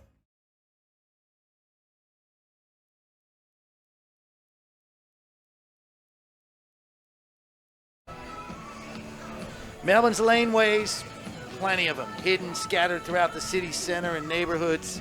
You got your world-class restaurants, an eclectic collection of bars, galleries, and boutiques. And of course, plenty of cafes that deliver outstanding world-class coffee. I can tell you from experience, great place to explore. And so is this, Melbourne Ballpark. We're heading to the bottom of the 5th inning. Some fans enjoying their popcorn in the sun. And Adelaide leading 4-0. Amy McCann, they've made a pitching change. They have. We see number 32, Tom Fitzgerald, come on. Tall. I've got some notes on him, and I underlined 6'6", and I can see all 6'6" from up here. So this is our first look at Tom for this series. We saw him in the last series, short outing. An inning, gave up a run, couple of hits and a walk, but 2 strikeouts. And we know that he can be wild, but we know how sometimes that wild can be effective, and we know with that 6'6" reach. As a batter, I can imagine just how that would feel right on top of you coming out of his hand. Yeah, they say in the local leagues, his ERA and his walks are down and his strikeouts are up. So that's good trending for the big fella. And he will face Marcus Graham, Bronson Neve, and Aiden Willis for the Aces, who trail 4-0, need to get something going. Yeah, and you talk about that. So his walks are down, his strikeouts are up. It talks about control. He's obviously got some good people at the club level around him, and he's working on. It's great. We can throw if you're touching 100. It's fouled out of play. Yeah, if you're throwing really, really hard, but if you're ineffective and you're obviously putting a lot of people on base, it's it's really good that he's working on that control. There he is. Got the big mullet, got the high socks. That's a great look. It's a great look as a pitcher. That's right back at him. Big fella grabs it. Over to first, 1 away. It's one of my favorite things about baseball. I mean, don't think I could actually list how many of my favorite things are, but it's just the positional plays and the different looks and the licenses that you have to have a different look. You've got obviously the big home run hitters or the outfielders, and you've got the middle infielders. Everyone, doesn't matter if you're talking Major League Baseball or this type of league, everyone's just got a look. There's your line back in Fitzgerald. You're absolutely right. In the old days, a second baseman could be like 5'4". In the old days, it didn't matter really. It's a little different now with the weights and all that. But you're right, absolutely. It was definitely a unique game that way. That was inside on Neve, almost hit him. In fact, there's a little nubber down to first. Is it going to be fair? I'm not sure. I think it's a foul ball. Wingrove tried to make that look like it was fair, but Neve will get another opportunity.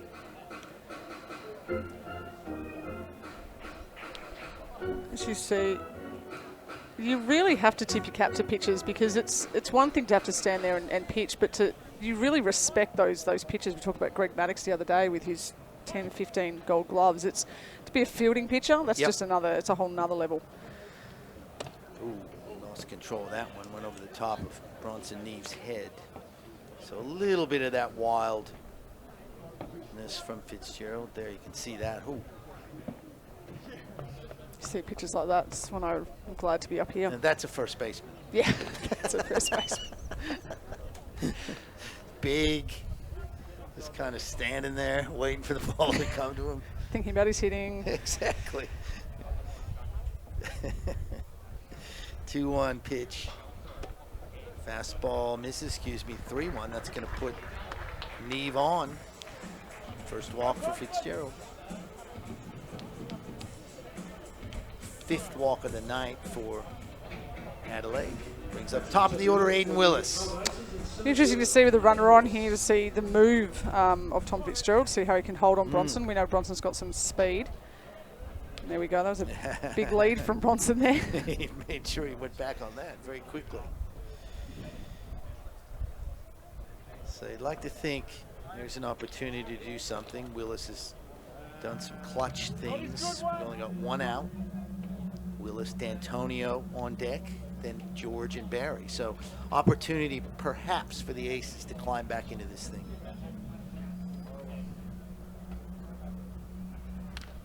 Fouled back. Strike one. Yeah, and this is now top of the order for the Aces, as you said. Have a look at this replay here, an interesting angle there.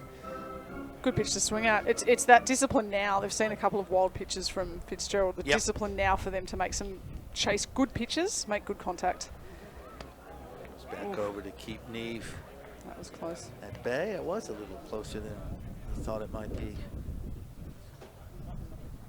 Be careful out there, youngster Neve. Fouled back again from Willis. Always found it interesting to get your footing sometimes here. The work they've done at the field is tremendous. So back to when I used to play regularly here about 10 years ago, it was you had that 1 foot on the Ontakar, 1 foot on the fake turf. Yes. You knew where you were. If you had both feet on the turf, oof. That's hit into left field. That might drop. Indeed it does. Falls in front of Areola. Aiden Willis with a hit. Aces have 2 men on, 1 out. And 3 experienced hitters coming up. D'Antonio, George, and Barry. Yeah, you talk about that experience and knowing the situation and what to look for. Obviously, Trent D'Antonio he's been around. He would have seen people like Tom and just knowing that situation, and we saw last night. Runners on, good things can happen. It's only the 2nd hit of the night for the Aces, believe it or not, the afternoon. Outside corner, strike one. That's been called all day. To the shortstop, Darcy Barry is right behind Bronson, right behind second base. Only got Liam Bull to the left of second base. To my left, sorry. Yeah, they're trying to hold Neve there on to second. Yeah, I think with Bronson's speed here, they'd be well aware a ball into the outfield on the ground. Bronson will be going for.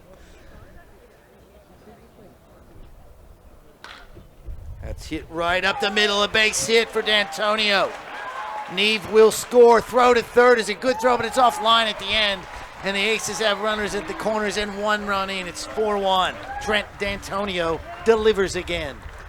That's absolutely clutch veteran hitting from D'Antonio. He could have easily put a sacrifice fly, but he knows the situation. He knows that there's 1 out and a sacrifice fly. It's only going to get a run at a third with 2 out. So he goes for making contact, ball up the middle, as we spoke about. Just didn't hit it too hard either. If we have a look at the replay here, it gave Bronson more than enough time with his wheels to get just past the glove there. So it's 4-1 now. You can see again, just getting past the glove of Brock Wells. Interesting choice there to go from the centre fielder to go to 3, hoping he can get that runner napping there. But he's really takes that. Yeah, it was very interesting. D'Antonio could have taken second base on that, and that takes away that double play situation, which with 1 out is really, really critical. So it took Liam Ball off the bag. That was a risky play, but when you're up by a few, you can take those chances. Darryl George now with a Fitzgerald sort of inside on that. George flips the bat, steps out. Get a look at that, I think. There it is. Ooh. I think Darryl's not here for the free pass. He's here for the... Yep. We're all here for... Yeah, he gets a hold of one here, right? He's the tying run at the plate right now. There's Aiden Willis on third. That's hit well into right field. Stagg is back. Stagg is back. It's out of here. Darryl George. 3-run home run. We got a tie ball game, folks. I just said that Darryl George was not here for the free pass, and the crowd was not here for that either. That's what we're here for. That's what we know. Darryl George, the king of Altona, puts that out over right field. We have tied ball game here in the 5th. How fantastic is that?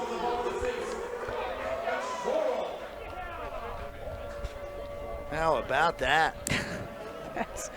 As we have a look at the replay, no, we're going inside the dugout. That's the place you want to be right now. Good stuff. And we said, you know, the veteran hitter's coming up. Here we go. Yep. Right, D'Antonio, and now George.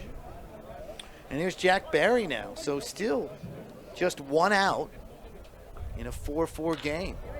Barry swings at the first pitch. It looks like it's going to be playable. The right fielder Stagg comes in. That sort of drifted out, but he makes the play, so 2 out. The thing I loved about that hit from Darryl, if we could see it on the replay, is we saw in the first couple of games, we saw a lot of fly balls, but the difference with that is he let it travel in the zone, and that's a hard hit ball the other way, and that's what took it. The wind didn't take that. That was him going harder. The flatter bat, as I said, letting that ball travel in the zone. Great adjustments from earlier, as particularly on Friday night when we saw a lot of balls up in the air. It would be just par for this series for this to go an extra inning.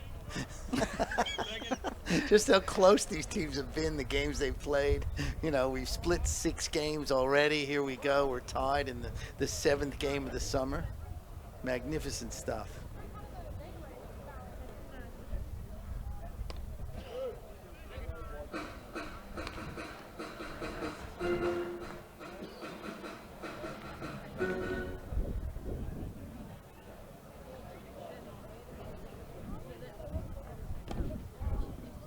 Fitzgerald threw that one very hard into the dirt. He's in danger of losing Ryan Dale here, which, if you're Adelaide, you don't want another base runner. There is Daryl George. Well-deserved drink of water. It's inside, and Dale, quick walk. Another base runner of the Aces, and as we mentioned, Fitzgerald with a few of those control issues. I mean, as we've seen from this series, we know Dale is he's a hard out. He's got a good eye, so yep. he's on now. And Bertucci coming out with 2 strikeouts from today. So as we know, baseball odds are he's probably due to keep this ticking over. Nick Bertucci, 2 strikeouts tonight. So yeah, looking for make some contact here. Does. It's fouled back. I don't think that's far enough to damage my car, but it's in that same direction. Yeah, I wonder if the kids have raced down. I think it might have been Tim Ballard down in the bullpen that had to go and fish out that Darryl George home run from right field. Shelled over to first. Trying to keep Ryan Dale honest. Visit Melbourne.com, of course, all your information on this great city. He's a great city. I'm born and bred Sydney, Northern Beaches girl, and I've been down here for about 20 years now, and I didn't know love that. it. Yeah, I did not know that about you. Northern Beaches. Assumed you were a Victorian girl of through the and sun. through. No, well, I am now. Well, yes, like I am too. The runner going, throw down. He might get him. Indeed, he did. What a throw from Mitch Edwards. That's a risky play. And Dale is thrown out and ends the inning. How about that? Wow. Mitch Edwards keeps this score tied at 4. Get a quick look at it, before we go. Look at the replay here. The throw takes him down back to first base, but he's just held the tag, held the runner. Hard to say. I'd like to see another angle on that. We're going to take a break. Be back for the 6th inning after this. Hi. Hi. We were thinking of having a cruisy day. Maybe grab a pastry and a coffee. See some street art. Maybe go to a museum. Grab a gelato. And have afternoon tea. Any suggestions?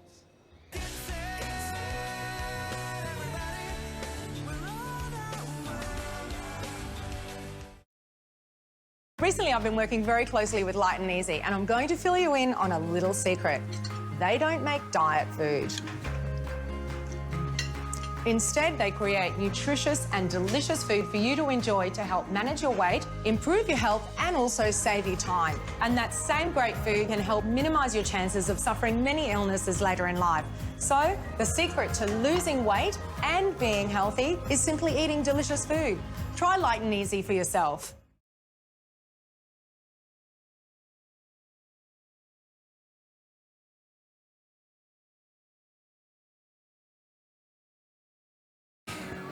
See some of the future Victorian, Australian ABL players in action here before this game tonight. And we've got a good one here. Daryl George with a 3-run home run. The Aces get 4 runs and tie this thing up as we head to the top of the 5th. It is a 7-inning game, so pressure is on both sides. Ed Wyatt and Amy McCann with you.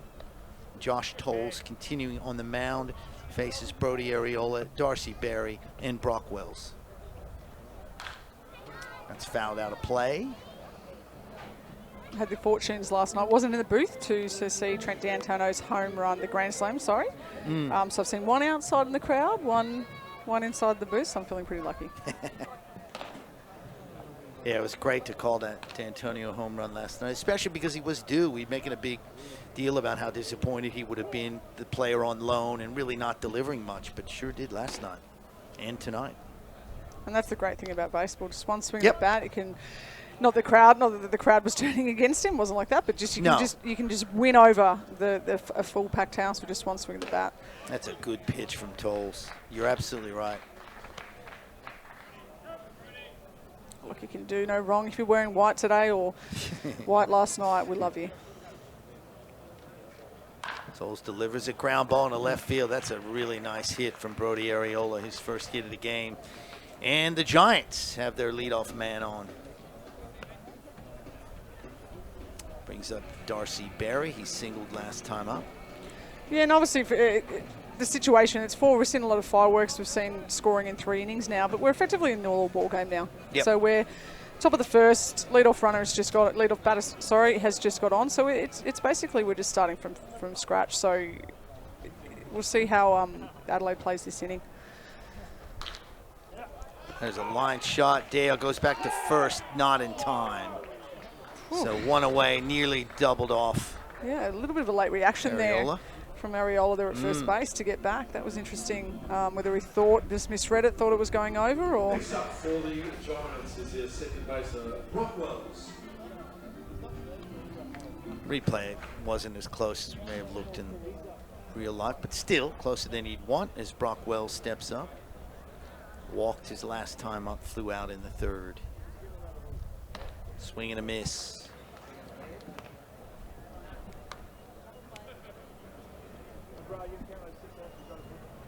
You know how the Japanese league, they occasionally play ties. Maybe we just play a tie here if this ends up 4-4. Call the series a split, like the high jump in the Olympics, where they just said we'll both take a gold medal. That's right. Remember that? Yes, I do. I was watching that. Yeah. Very controversial, that one. Yeah, I was in Japan. I was lucky enough to go and work at the Olympics last year, and I was watching it that night with some of the team I was with, and it was just like, what is going on? Are we cutting it in half? And I'm like, no, that was pretty amazing. 1-1 pitch in the dirt. Yeah, it is interesting, those extra inning rules. They brought those into our World Cup 2010, I think, 2012 was one of the first times. And it was runners on first and second, and you could take the lineup wherever you wanted to. I'm not a big fan. Yeah, I kind of agree with you on that. That's popped down the right field line. Will drift out of play over that all-star bar out there down the right field line. Yeah, I kind of agree with you. I'm more of a purist that way. I'm a traditionalist. Yeah, I agree with you. I understand, and we saw in the women's showcase game, the women had showcase games last May in Adelaide, Brisbane versus Adelaide, and we saw some of those in exhibition games. I understand where it sort of sparks innings and things like that. But yeah, World Cups, I'm not a fan. Yep. Got him. Swing and a miss. Strike 3. Wells goes down. Second strikeout of the afternoon for Josh Tolles. 2 outs, brings up the top of the order Jack Partington. Singled and scored, flew out, struck out. There's that Tolles strikeout. Good pitch. Nice pitch.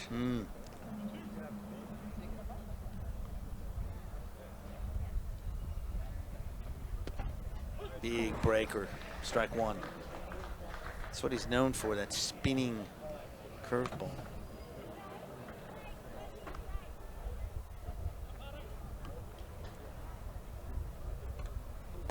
Oh, bat flies out of the hands of Partington as he swings and misses. Bats all over the place here. Yeah, we saw that line drive that nearly took someone's Jeepers. teeth off last night. In the bullpens, the dugouts have been brought out. They weren't. They were in line with the stadium years ago, but one of the modifications they've made here is brought the fans closer. So obviously, I feel like you're really part of the action there. Certainly do. No balls, 2 strikes here on Partington. See if Tolles can get out of this inning. Goes to the breaking ball a little bit low. So 1 ball and 2 strikes. Looking ahead to the 6th, the Aces will bring up Bertucci, Khalil, and Graham. It'll be interesting to see if Fitzgerald gets another inning. That sort of erratic 6th that he had, or 5th. That's hit sharply towards Darryl George. Makes a play. That is a great play, but the throw gets away, unfortunately. And it's going to push Arriola all the way to 3rd. What a play from George, but the throw just got away from him. Yeah, we'll just have another look at that in the replay. Fantastic play to get down from I thought it was from the gonna be a big hit. man. Yeah, exactly right. I thought it might have just got through, but he's come down. He's used his spin, come up and thrown. He knows the speed of Partington. Probably had maybe a little bit more time than he thought he did, but that's momentum there. You come across, you slide. That's one of the advantages of playing on this synthetic turf. But now runners on the corners for the Giants. And that's outside corner pitch against Rickson Wingrove. So lefty on lefty here. Couple of veterans.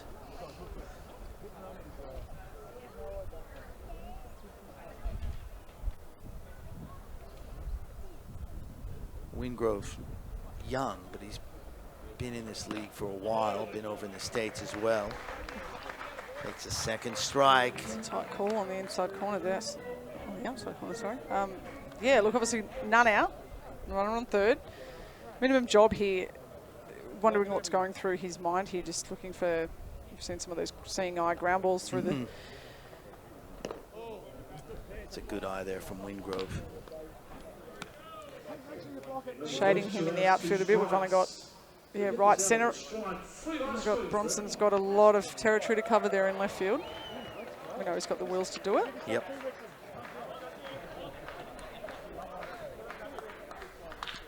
That's hit the 2nd.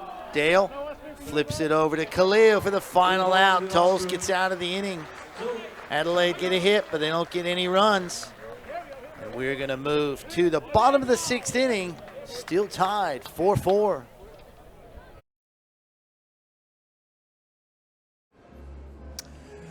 We're thinking of grabbing a bite tonight.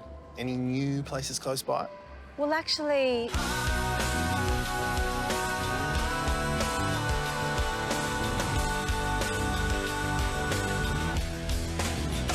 Oh, and there's also... Oh, I think 20's enough. yeah, that should do us.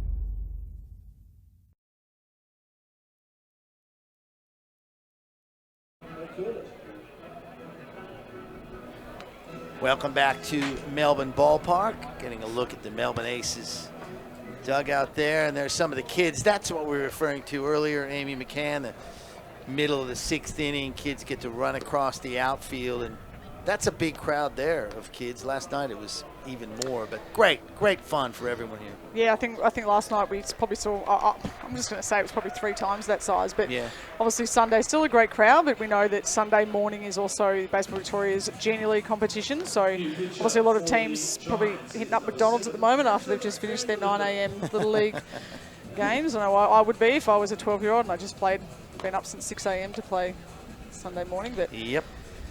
No, it's absolutely fantastic. Again, full credit to Justin Huber and the Melbourne Aces here for what they've been able to do for these 2 series. We were staring down the barrel of no baseball out here at all for an entire exactly summer. Right. You're right. To see what what they've done here, not just this season, but over the last 5. I was at the very first game of the rebrand back in 2010. I've been to the games out at the showgrounds. I've been out here, obviously, for plenty of games. It just gets better every season. Yeah, absolutely. And all the volunteers who came back and helped out, and the people around the ballpark getting the job done, the friendly faces. Melbourne Aces, bottom of the 6th. Scores top 4. So 7-inning game, just a reminder. So we've only got one more inning theoretically after this. Can we do a home run derby? I like it. And here's a new pitcher, Nathan van der Linden. Was the 2021 Adelaide Giant of the Year. Kind of a jack of all trades. Can relieve, can start, can even play some infield, I've been told. Was it the Adelaide Giant of the Year or the Adelaide Giant of the Year? I think Tom Fitzgerald would have been the Adelaide Giant of the Year and the Adelaide Giant of the Year. Giant. He's giant. Everyone's a giant to me. Capital Giant of the Year. van der Linden. Nick Bertucci, who was at the plate when Ryan Dale was thrown out on that somewhat controversial play. There's Bull at third, over to first in the dirt, going to be tricky. Nice grab from Wingrove. Made it look easy. That is a pro pick right there. I want to see a replay there of Wingrove taking that ball. We always like to go on about the infielders making good plays, but first basemen sometimes get a little bit left out. So as we see from the replay here, comes down. Just casual as can be. No fast, throws it back to the That's a great play. Here's George Khalil now, the shortstop. If I know first basemen, I'm married to one. They'll be talking about that for the next week, next year. Khalil, the shortstop, walked, lined out to third. Saving people's averages, that's what they are. Absolutely right.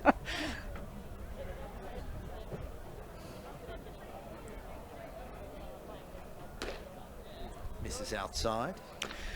Interesting. We talk about Lloydie and Pete and Tim Ballard and things, but we also should mention. Sorry, there we see the replay again. It's just so too good. We want to show it again. Yeah, we see Damien Shanahan and Kelly Zablin coaching the bases here for the Aces, and they're part of Baseball Victoria's High Performance Academy. And I just want to share that if for anyone that knows, we'll just see this pitch. Grounded foul. For anyone that's around the Baseball Victoria community, Kelly and Damien are just, I'm pretty sure somewhere under this stadium they've got a room and they sleep here. They're just always here. Yeah, true. And Kelly, for example, Friday night he was here. Saturday, he lives in Geelong. And we'll just watch this pitch. Let's hit to short. Barry scoops, gets rid of it quickly. 2 down. Yeah, Kelly lives in Geelong, comes down here, goes back to Geelong. Saturday morning drives the other side of Melbourne for the first Victorian women's state team trials, assisting the newly appointed head coach Samantha Hamilton there. Has to drive back to Geelong for yesterday to play his game, and now he's back here. Yep. He's certainly rocking up the miles, but people like Kelly and Damien Yep. really producing some of these fantastic juniors we've seen both these series. You're absolutely right. Now this is a pinch hitter. This is Tyler Luther Wilson, who caught on Friday night, the youngster. So you assume he's going to stay in straight swap with Marcus Graham at catcher as he's pinch hitting here for Graham.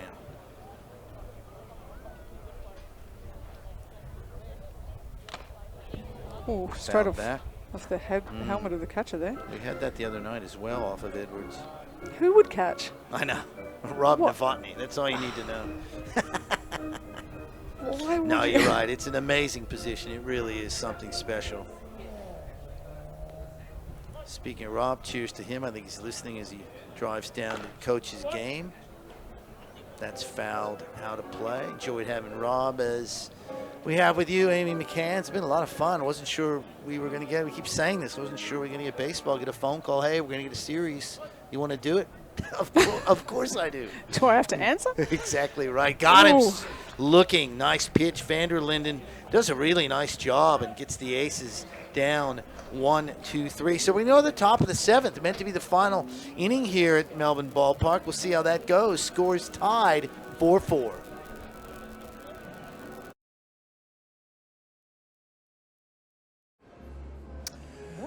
We're thinking of grabbing a bite tonight. Any new places close by? Well, actually...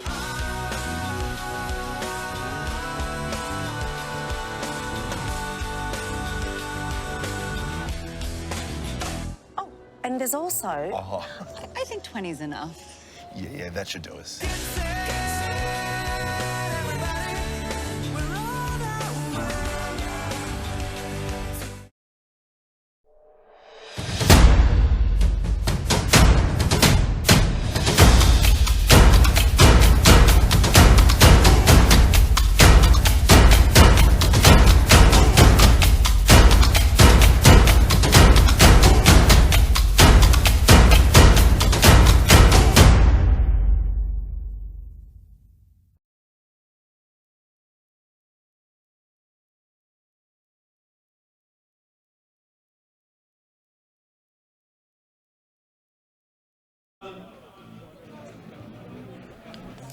Welcome back to Melbourne Ballpark.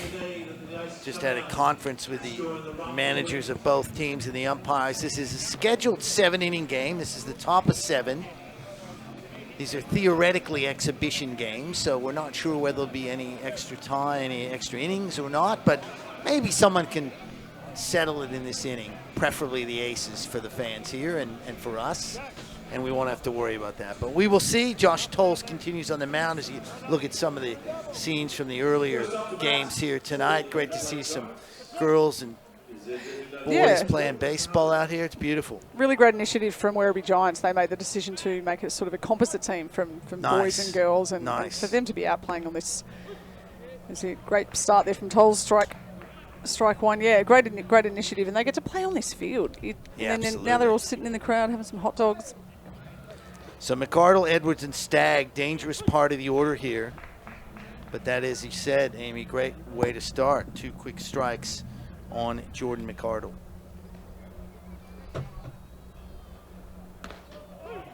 Got him. That's a way to start. That's one away. Second strikeout looking in a row for McArdle there. It's indeed it is. Obviously the lefty on lefty matchup there. That's a brilliant pitch. Great job. As we said before, just such an integral part of the Aces. The Aces crowd here, they've got their favourites, and I think obviously Josh is at the top of the list for them. Here's Mitch Edwards, singled his last time up. Falls to his knees there, swinging. Yeah, and it's also a luxury as well to have Tolles come off and be the guy that pitches 5, 6, and 7, isn't it? A real veteran with these thin pitching staffs. Exactly right. As we said, there's no activity in the bullpen down there. They've got Tolles taking them to the 7th, and I think they're put the money on the walk-off victory. That would be nice. Sunday afternoon wrap-up of the 2 series. Sure, that would be fantastic. There is some action in the Adelaide pen, so they may go with a different pitcher as that is in the dirt. Max Stagg is on deck.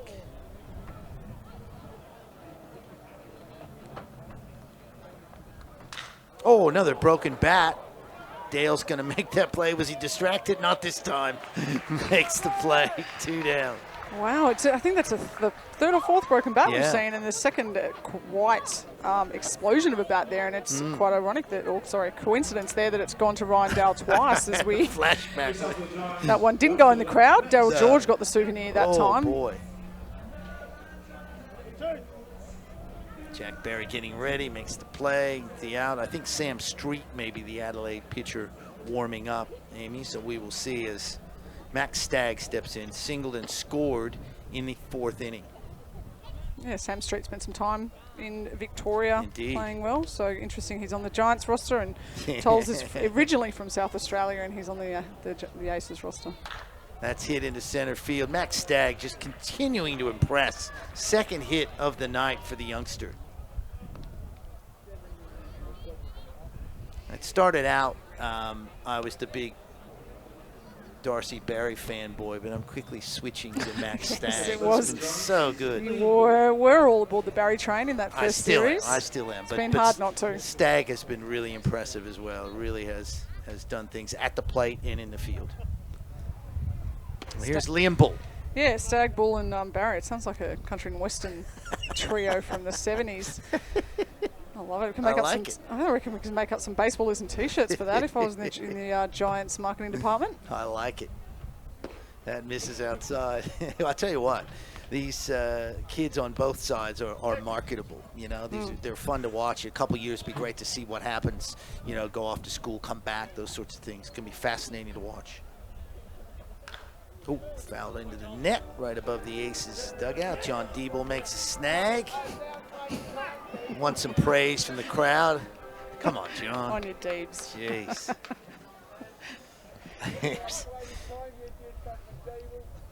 2-1 pitch, grounded right back to Tolles. He'll run it over, lob it to Barry. The Aces are out of the inning. 1 hit, but no runs. And we will head to the bottom of the 7th inning and see if the Aces can sneak a run across and win this thing. Back after this. Hi. Hi. We were thinking of having a cruisy day. Maybe grab a pastry and a coffee. See some street art. Maybe go to a museum. Grab a gelato. And have afternoon tea. Any suggestions?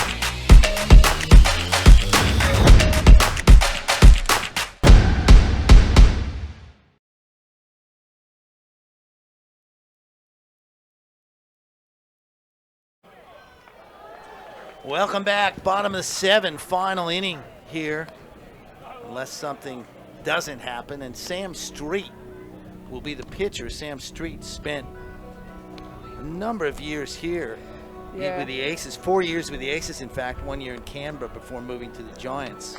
Yeah, 4 years with the Aces and a lot of time in the Victorian Summer Baseball League as well. So there's a lot of maybe some of the younger players not so much, but that they know what Sam brings to the brings to the plate. But it's an interesting situation. We start off with number 9, Bronson. Yep. I can hear some of my baseball coaches in my head right now. If I was up to bat back in the day when I could run, that'd be any way you can. I'd probably be being told maybe go close to the plate. Yep. Take a pitch if you can. Get on. Basically with Bronson's speed, number 9 hitter. Brings it back to the top of the lineup with Willis, who's been really, really strong, smart hitter, moves the runner over, and then we're straight back into that 2-3-4 of D'Antonio, George, and Barry. So this is it's almost written perfectly for the Aces right now. So we'll see how Bronson can really work hard here to get on base. So it needs to not swing at anything bad, right? Just kind of be really selective here as he swings at the first pitch and grounds to third and has one away. So that's not what you wanted to happen or what your coaches would have said. No, if that was me, I'd probably be taking a very long, slow walk back to the dugout and I'd be entering in the top end, probably staying away from the coach's end of the dugout, not the result that you would be hoping. But as we said, Bronson is younger. I've played with Bronson. Correct. At Monty. He's a young kid. Yeah, he's a great kid, great family. And he's going to walk away from these 2 series with a tremendous wealth of experience under his belt. So this is Aiden Willis, and that's a good pitch from Sam Street, no doubt about it. That's not a good pitch from Sam Street, 1-1, as it's outside. Big at-bat here from a kid who has had some good at-bats in the 2 series we've seen. So let's see what he can do here, Willis. Good eye there, that just missed, 2-1.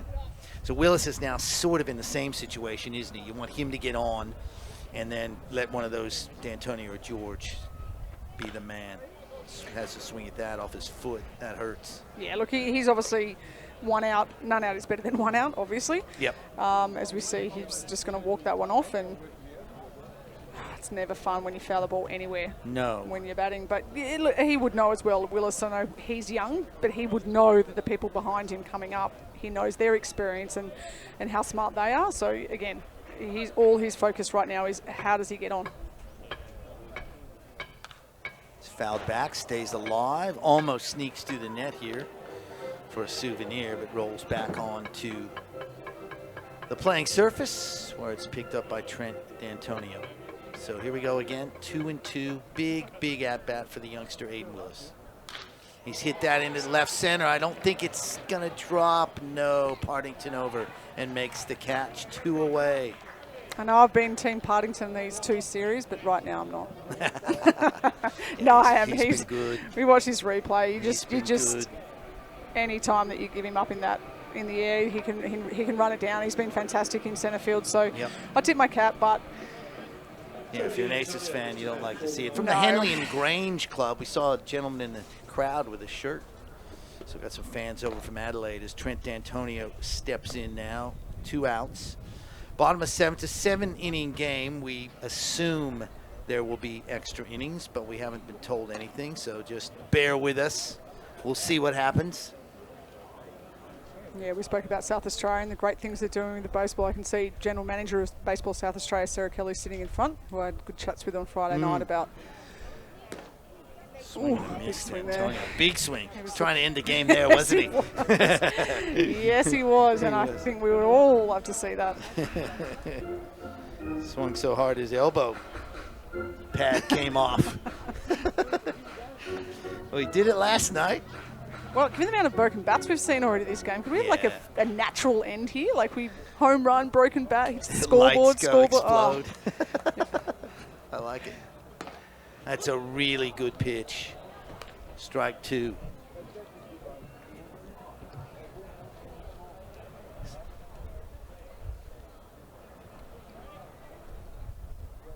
Two balls, 2 strikes, 2 outs. Street pitches. D'Antonio stays alive.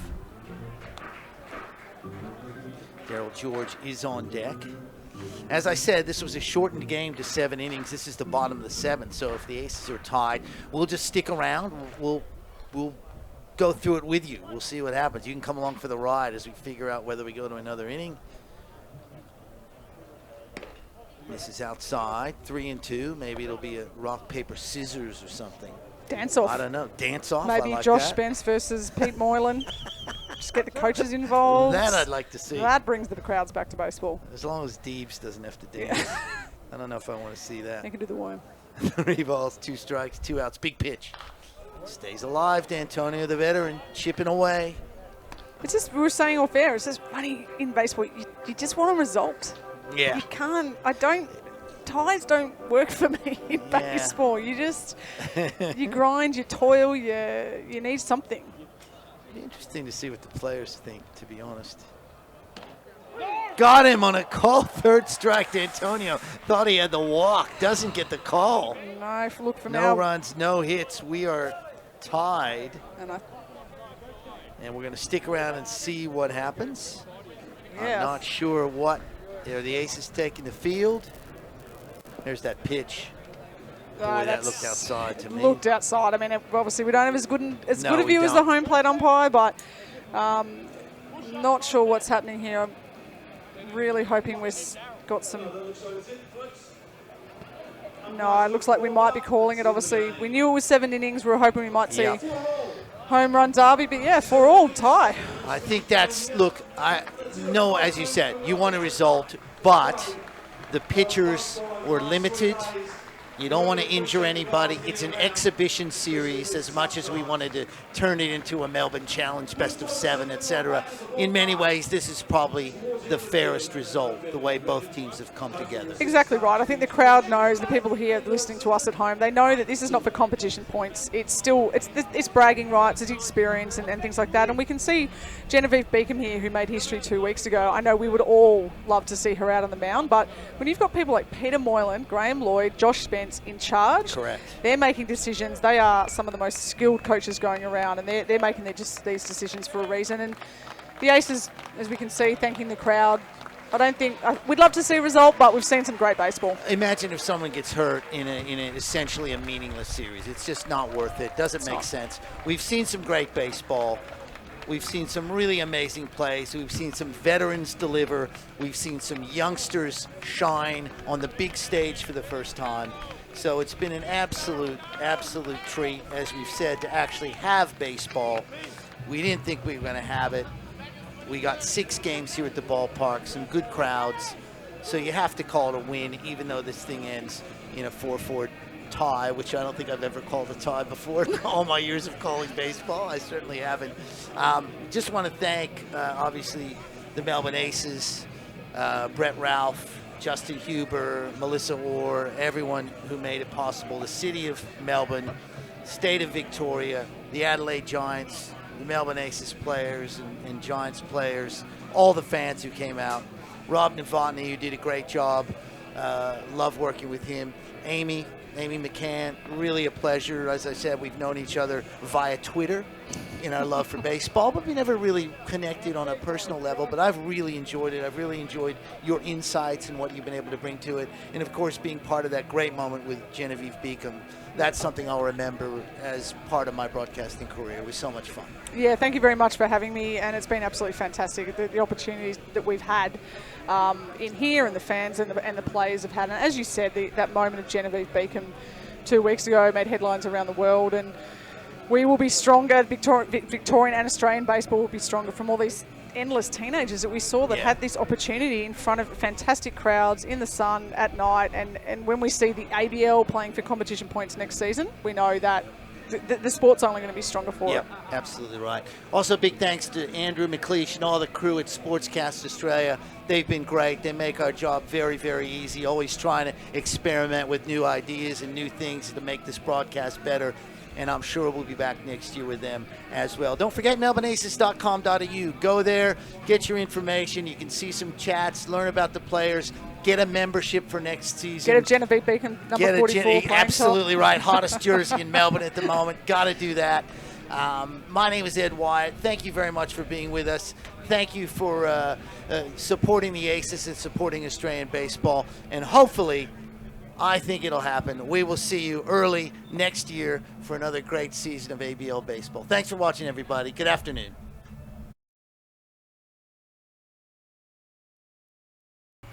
All right, Rob Novotny here at beautiful Melbourne Ballpark. You couldn't ask for a more beautiful Sunday afternoon here for baseball. And I'm here with Daryl George, our third baseman. We're having a bit of a Sunday session, just talking about life and family and our love for baseball. And yeah, thanks for joining us today, Daryl, and thank you for joining us today. Thanks for having me on for the inaugural Sunday sesh. Yeah, It's an honour. Yeah, so this is the last Sunday game of 2022. We're really fortunate to get some games in. I think kind of where we've been at in the world over the last couple of years has really made us think about how precious things are and how lucky we are to have them. And that's where I wanted to start with you. Who are you? Where do you come from? Tell me about your family. Tell me who you are. Yeah, jumping straight in the deep end. Yeah. I'm a local boy originally, so I grew up in Hoppers Crossing, Werribee, so that's about 10 minutes, 15 minutes from the ballpark. These days, probably 20 minutes because traffic's just an absolute shambles. But yeah, so just mum's originally from Fiji, Viti Levu, kind of inland a little bit, so upriver. And the old man grew up in Essendon, Aberfeldy way, and they just met over there. And yeah. Mum jumped ship probably 40 years ago almost, and yeah, just grew up in the West, so born and raised. Yeah, cool. Well, tell me a bit more about your mother. Yeah, good lass, good Yeah. woman. Love her to death, light of my life. Yeah, she's been a massive inspiration for me.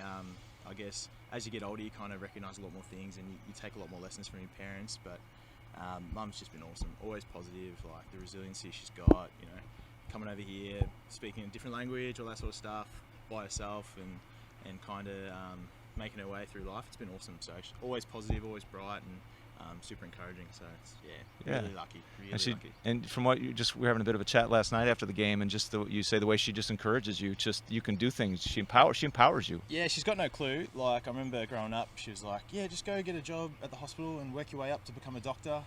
So there was always that sort of like beautiful innocence, and I guess that just she pours that into everything. So same with baseball, you know, come on, just hit the ball. And so like every game's a good game. She's got no clue what this means or that means, and I think for me that just alleviates a lot of stress and pressure that you might get from playing, and it just reminds you it's a game, and just have fun always. So that empowering encouragement, I want to circle back to your dad in a minute, but just that encouragement and that empowerment. You've got your own small business that's actually going quite well. Yeah, right, do. with street cleaners, and yep. How did the mentality your mom instilled in you help you for that? Yeah, let's plug that. Cambridge Civil street sweepers. If you've got a driveway that's really dirty, or preferably a massive job site, give us a call. We do like a lot of street cleaning stuff, so I've got 3 truck mounted street sweepers, and basically we specialise in roadworks, in various parts of the phases of construction, and then also earth moving and a lot of civil infrastructure at the moment in Melbourne. But yeah, I guess my mum's mentality was just always very open-minded, and so a lot of people probably thought I was an absolute Fruit Loop for going and buying a truck and throwing my savings, my life savings on this, my signing bonus, going all in on this business. And to be honest, I thought I was too, and I still do every now and then. But it's worked out really well thus far, and we're just growing now. Got a new guy starting next week, and just trying to take that, I guess, open mind and positive mentality into everything, and that's, I think, been an attractive quality in the business. That's why a lot of the clients enjoy working with us, because it's just, every day's a good day, really. Even the bad days, they're not that bad. Yeah. Did you meet any Aces fans out on the job from time to time? I absolutely do. Yeah, you'd be surprised. There's a bloke that works for Downer, so every now and then we'll bump into each other on night shift and be working alongside each other. That's really cool. It's like full circle. Big shout out to Dale Ricketts, who's one of the heavies up in Symbol Group, so they're a massive civil contractor. And just through that, the baseball community and fraternity, the connections and all that sort of stuff, it's a massive benefit of the game, especially in Australia. Very small. Yeah, it's a small tribe here, isn't it? Incredibly small tribe, small community, and everyone kind of knows everyone. And I've been very fortunate that I've had the platform of the Aces to kind of up my profile a little bit. But there's just so many good people. They just want to help, and I guess and part of that was even starting my business. I was working with an ex Aces player, Shane Lindsay. And that's kind of, I know Shane. Yep, Shano. So that's how I got into the game. I was just a traffic management, a lollipop lady for a lot of his earth moving stuff, and then I kind of went off and did my own thing. And he was a massive part of enabling me to start that business too. So it was really cool. Shane's a great guy. Just as a side note of my life, had the chance to coach him as a junior, and when he first took his first trip over to the U.S. No way. And then I had the privilege to cover him in the media when he made his debut with the White Sox as well. Unreal. And that's just an incredible story, actually. He made his debut against Detroit, and his mother got the notice, and she flew like 24 hours on the plane, brought her suitcase to Comerica Park, and had to talk her way in, and she got to see Shane debut. Just a great story with him. Great guy, Shane Lindsay. Yeah. Country come on out to the ballpark, Shane. We missed you, pal. Yeah. But talk about that community, and it is so important. And we have a small tribe. We got to have each other's back. There's a lot of people interested in a lot of other things in baseball. It's us in this community that we have to get each other's backs to stay strong in business and the game here at the Aces. And what's the community like being part of this Aces? The culture just seems fantastic in the clubhouse, from the front office, from Brett Ralph, Justin Huber, all the way down to Peter. What's it like here to play baseball? It really is a great place to be. We've put endless and countless hours and an abundance of energy into creating and fostering a good culture here, one that's really inclusive. And if you step into the clubhouse, you're kind of coming into a family type vibe, and I think a lot of the young guys are really comfortable, and they're just a lot of the time quite surprised that it's such a warm welcome. But it's been a strategy that we've kind of implemented and worked on. DSM was a massive part of that change, and Deebs was a massive part of that. They were the real inertia that kind of got the ball rolling, and we've just kind of run with it. And I think naturally we've got so many good people that it feels uncomfortable to be any other way. I think for us, then that just speaks volumes about the individuals and people that we have on board, and as I guess a perk of that, we're now attracting into the fold, and I think that's definitely the direction that we want to keep going. Yeah, well, my experience this season's just been fantastic. Just the vibe and the people, and top to bottom, just first class. And great to have a conversation with you. And we haven't even talked much baseball yet, have we? We just talked about people and life, and I guess that's it. What a Sunday session is. But let's talk. What does baseball mean to you? And maybe circle back to your dad a bit. Was he part of your journey in baseball? Yeah. So the old man, I guess we just moved out to Werribee Way, and I was just in the car. I must have been like 4 or 5 or something. Yeah. And those are Werribee kids out there playing today. It is, yeah. That's the irony. Yeah. So we were just, I was out there, and it was all subdivisions and paddocks and stuff, but there's a little T-ball game going on, and we pulled up. They're like, might as well join in. We're shorter player. I jumped in, and I think it was Rosalind Bowser was the coach at the time. Oh, no way. Roz is coaching my... Yeah, I know Roz well. Roz, Yeah. She's the GOAT. So, hey, Roz. Yeah, shout out to Roz. And playing this game, yada, yada, yada, make a catch, throw a ball, how good's this? Game ends, and they're like, got the award. Here you go. I think it's cheeky. I didn't know at the time, but I'm pretty sure whenever there's a new kid, they dish out this like video easy, Blockbuster video, whatever, like voucher. And so you're getting this as a kid, or a Macca's voucher or something. I'm like, how good's this? Yeah. And I think from that moment on, I was just hooked. So, will you give Roz Belzer, Phil, the Belzer family credit for discovering you in baseball here locally? 100%. All right. Roz is she's a champion, absolute champion. Not only in baseball, but just in general. You know, such a bright and vibrant person. So it's just you get hooked on the energy, I think. Yeah, lovely person. Yeah, coached in my helped support my international programs. Anyway, another story, another day. But so, how's your baseball journey go from Werribee? Where did your baseball journey take you from there?